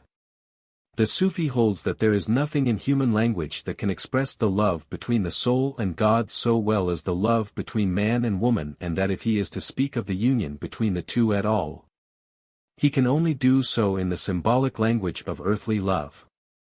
When we read some of the Sufi enraptured poetry, we must remember that the Sufi poets use a number of expressions which have a recognized meaning in their language.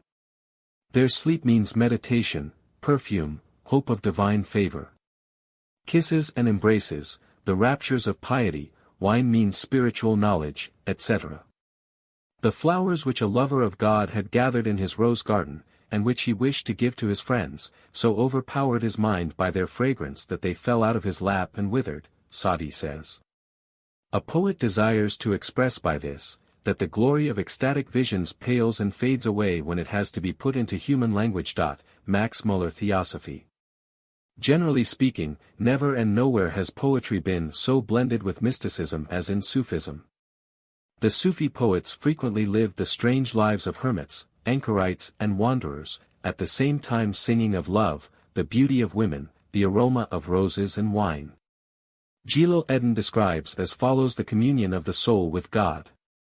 A loved one said to her lover to try him early one morning, "O such a one, son of such a one, I marvel whether you hold me more dear, or yourself, tell me truly, O ardent lover." He answered, "I am so entirely absorbed in you, that I am full of you from head to foot.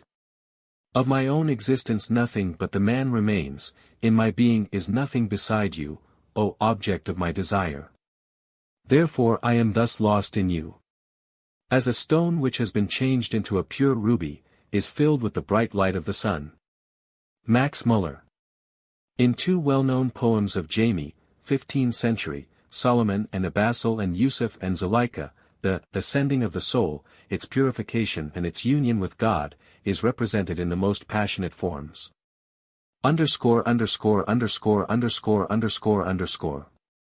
Prof. James pays great attention in his book to mystical states under narcosis. This is a realm that public opinion and ethical philosophy have long since branded as pathological, though private practice and certain lyric strains of poetry seem still to bear witness of its ideality. Nitrous oxide and ether, especially nitrous oxide, when sufficiently diluted with air, stimulates the mystical consciousness in an extraordinary degree. Depth beyond depth of truth seems revealed to the inhaler. This truth fades out, however, or escapes at the moment of coming to, and if any words remain over in which it seemed to clothe itself, they prove to be the veriest nonsense. Nevertheless, the sense of a profound meaning having been there persists. And I know more than one person who is persuaded that in the nitrous oxide trance we have a genuine metaphysical revelation.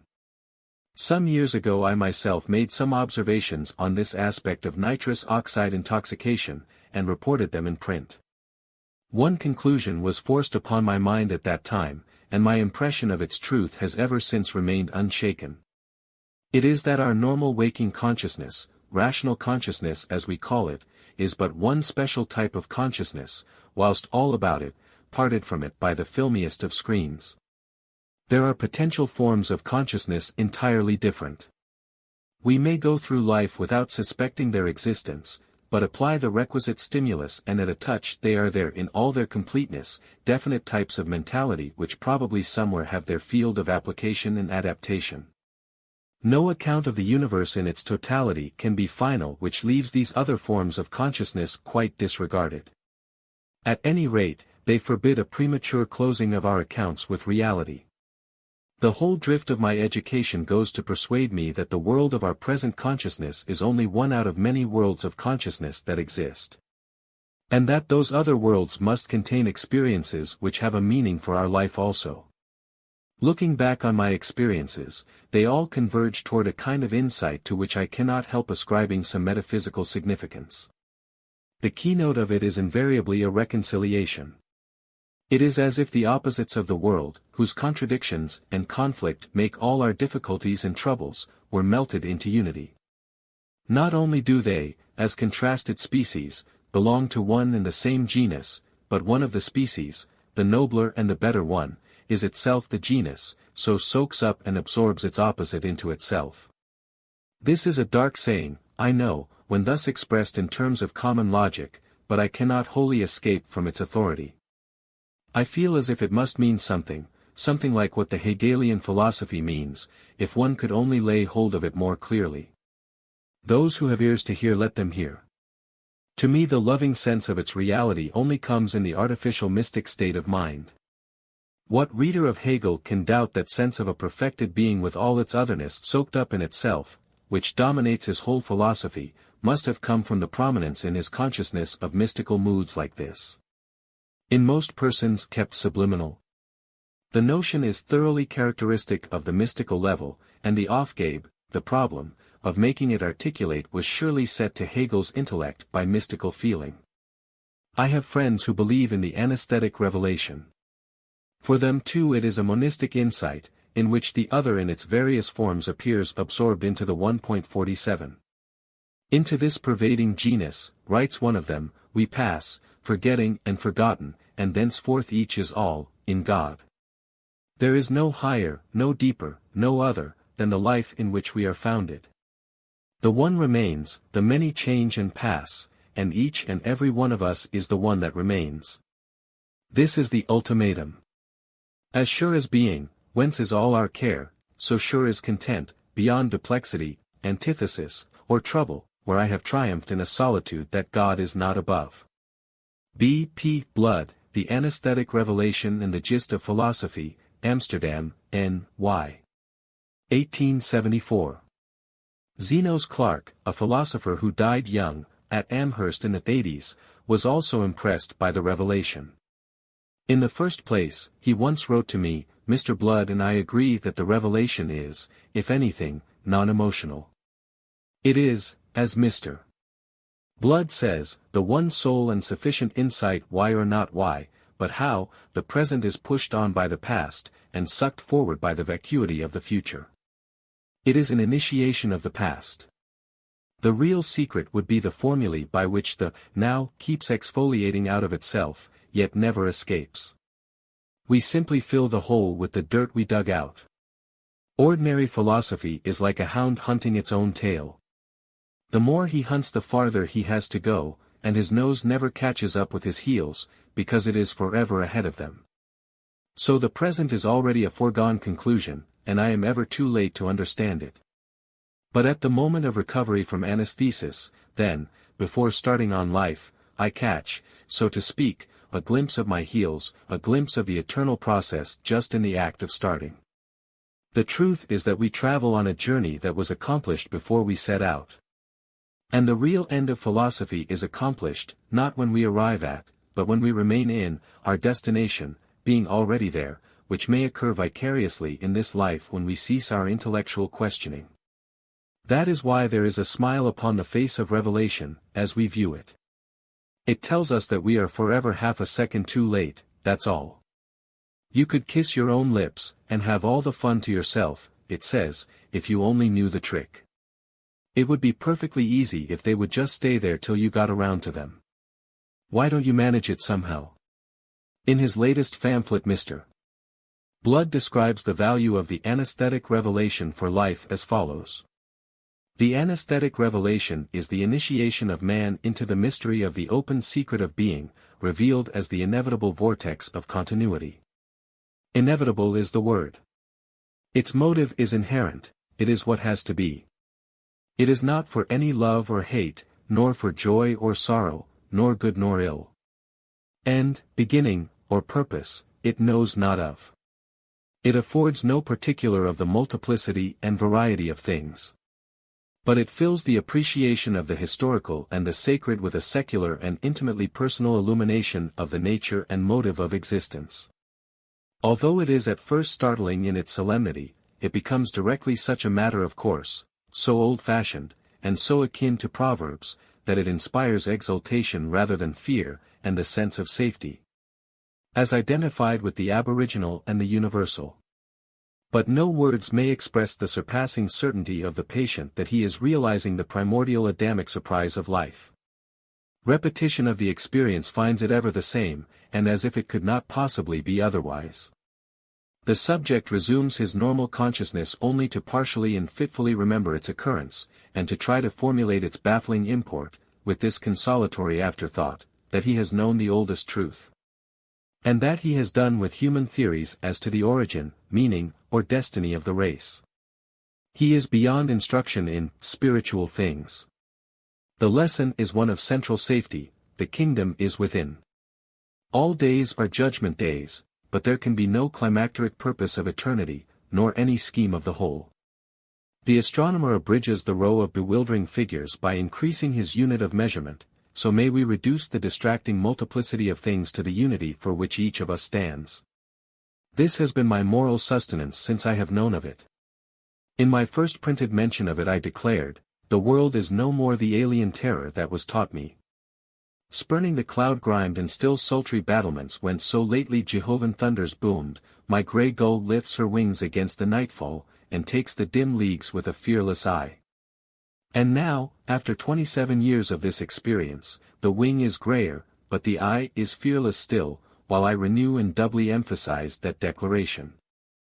I know, as having known, the meaning of existence, the sane center of the universe, at once the wonder and the assurance of the soul, for which the speech of reason has as yet no name but the anesthetic revelations. I subjoin, Prof. James says, another interesting anesthetic revelation. This is what the subject, a gifted woman, writes about her experience, when she was taking ether for a surgical operation. I wondered if I was in a prison being tortured, and why I remembered, having heard it said that people learn through suffering, and in view of what I was seeing, the inadequacy of this saying struck me so much that I said, aloud, to suffer is to learn. With that I became unconscious again, and my last dream immediately preceded my real coming to. It only lasted a few seconds and was most vivid and real to me, though it may not be clear in words. A great being or power was traveling through the sky, his foot was on a kind of lightning as a wheel is on a rail, it was his pathway. The lightning was made of innumerable spirits close to one another, and I was one of them. He moved in a straight line, and each part of the streak or flash came into its short conscious existence only that he might travel. I seemed to be directly under the foot of God, and I thought he was grinding his own life up out of my pain. Then I saw that what he had been trying with all his might to do was to change his course, to bend the line of lightning to which he was tied, in the direction in which he wanted to go. I felt my flexibility and helplessness, and I knew that he would succeed. He bended me, turning his corner by means of my hurt, hurting me more than I had ever been hurt in my life, and at the acutest point of this, as he passed, I understood for a moment things that I have now forgotten, things that no one could remember while retaining sanity. The angle was an obtuse angle, and I remember thinking as I woke that had he made it a right or acute angle, I should have both suffered and seen still more, and should probably have died. He went on and I came to. In that moment the whole of my life passed before me, including each little meaningless piece of distress, and I understood them. This is what it had all meant, this was the piece of work it had all been contributing to do. I did not see God's purpose. I only saw his intentness and his entire relentlessness toward his means. He thought no more of me than a man thinks of hurting a cartridge when he is firing. And yet, on waking, my first feeling was, and it came with tears, Domini non sum digna, for I had been lifted into a position for which I was too small. I realized that in that half hour under ether I had served God more distinctly and purely than I had ever done in my life before, or than I am capable of desiring to do. I was the means of his achieving and revealing something, I know not what or to whom, and that to the exact extent of my capacity for suffering. While regaining consciousness, L wondered why, since I had gone so deep, I had seen nothing of what saints called the love of God, nothing but his relentlessness. And then I heard an answer, which I could only just catch, saying, knowledge and love are one, and the measure is suffering. I give the words as they came to me. With that I came finally into what seemed a dream world compared with the reality of what I was leaving. I. S. Simons, whom Prof. James mentions, tells of an interesting mystical experience with chloroform. After the choking and stifling had passed away, I seemed at first in a state of utter blankness, then came flashes of intense light, alternating with blackness. And with a keen vision of what was going on in the room around me, but no sensation of touch. I thought that I was near death, when suddenly, my soul became aware of God, who was manifestly dealing with me, handling me, so to speak, in an intense personal present reality. I felt him streaming in like light upon me. I cannot describe the ecstasy I felt. Then as I gradually awoke from the influence of the anesthetic, the old sense of my relation to the world began to return, and the new sense of my relation to God began to fade. I suddenly leapt to my feet on the chair where I was sitting, and shrieked out, "It is too horrible, it is too horrible, it is too horrible," meaning that I could not bear this disillusionment. At last I awoke. Calling to the two surgeons, who were frightened, "Why did you not kill me? Why would you not let me die?" Anesthetic states are very similar to those strange moments experienced by epileptics during their fits of illness. An artistic description of epileptic states we find in Dostoevsky's The Idiot. He remembered among other things that he always had 1 minute just before the epileptic fit, if it came on while he was awake, when suddenly in the midst of sadness, spiritual darkness and oppression, there seemed at moments a flash of light on his brain, and with extraordinary impetus all his vital forces suddenly began working at their highest tension. The sense of life, the consciousness of self, were multiplied 10 times at these moments which passed like a flash of lightning. His mind and his heart were flooded with extraordinary light. All his uneasiness, all his doubts, all his anxieties were relieved at once, they were all merged in a lofty calm, full of serene, harmonious joy and hope.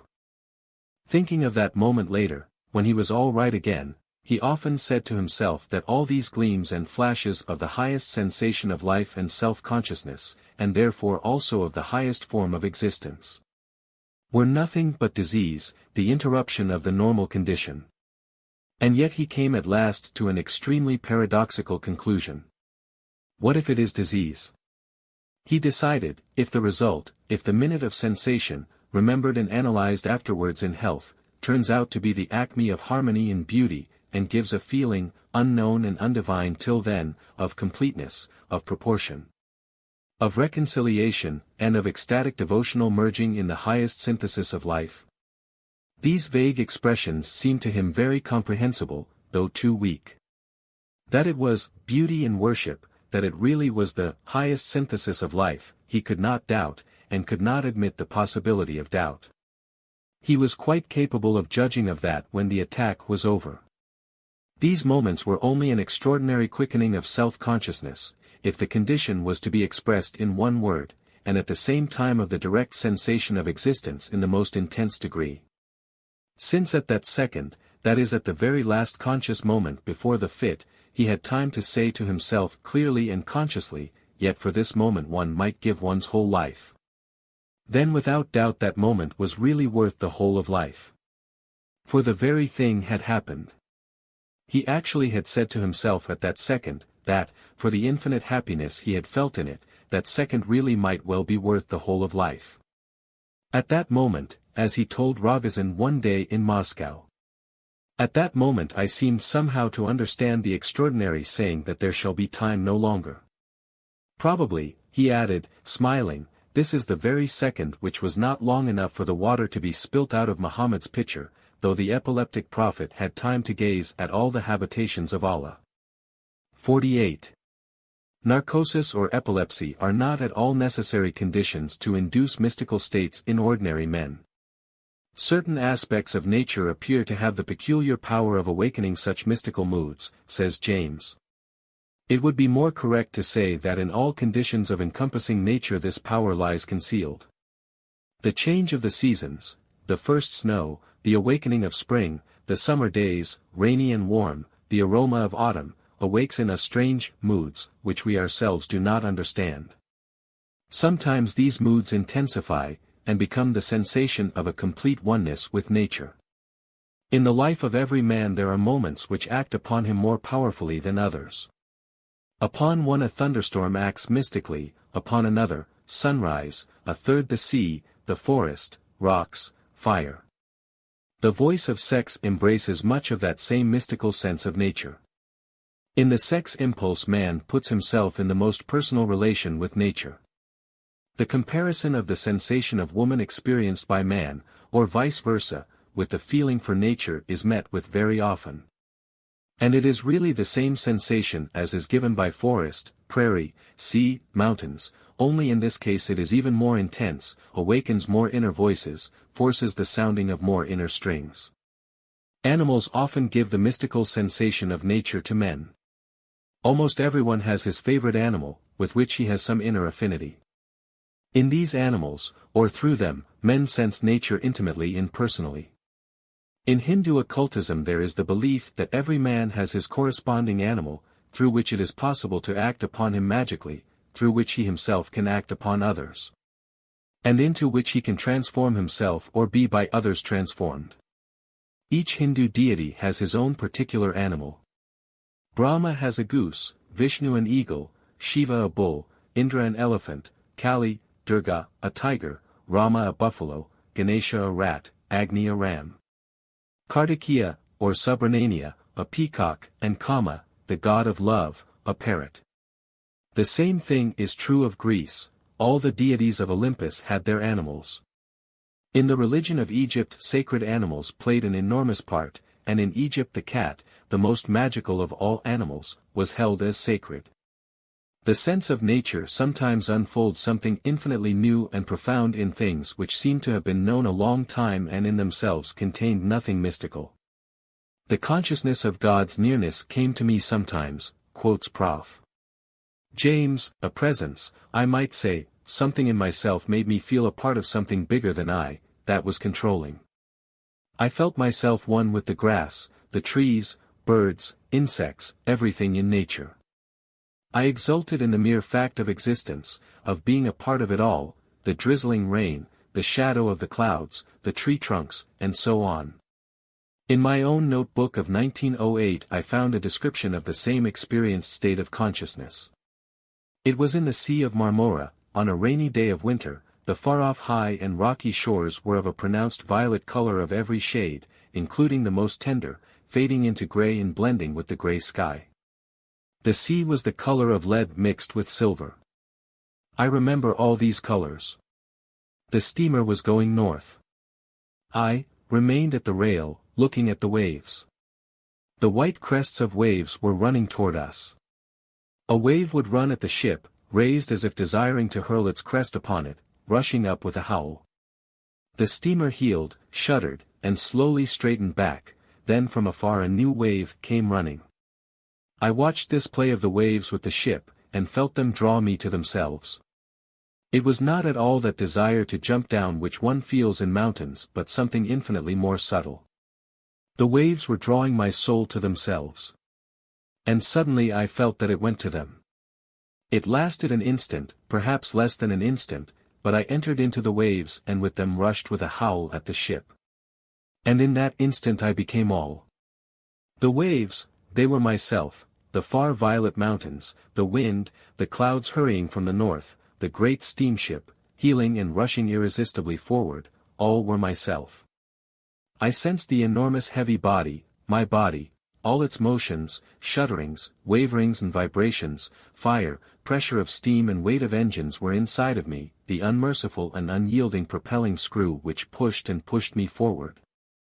Never for a moment releasing me, the rudder which determined all my motion, all this was myself, also two sailors. And the black snake of smoke coming in clouds out of the funnel, all. It was an instant of unusual freedom, joy and expansion. A second, and the spell of charm disappeared. It passed like a dream when one tries to remember it. But the sensation was so powerful, so bright, and so unusual that I was afraid to move and waited for it to recur.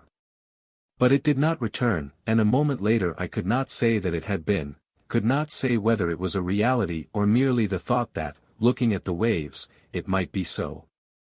2 years afterwards the yellowish waves of the Finnish Gulf and a green sky gave me a taste of the same sensation, but this time it was dissipated almost before it appeared. The examples given in this chapter do not by any means exhaust the mystical experience of humanity.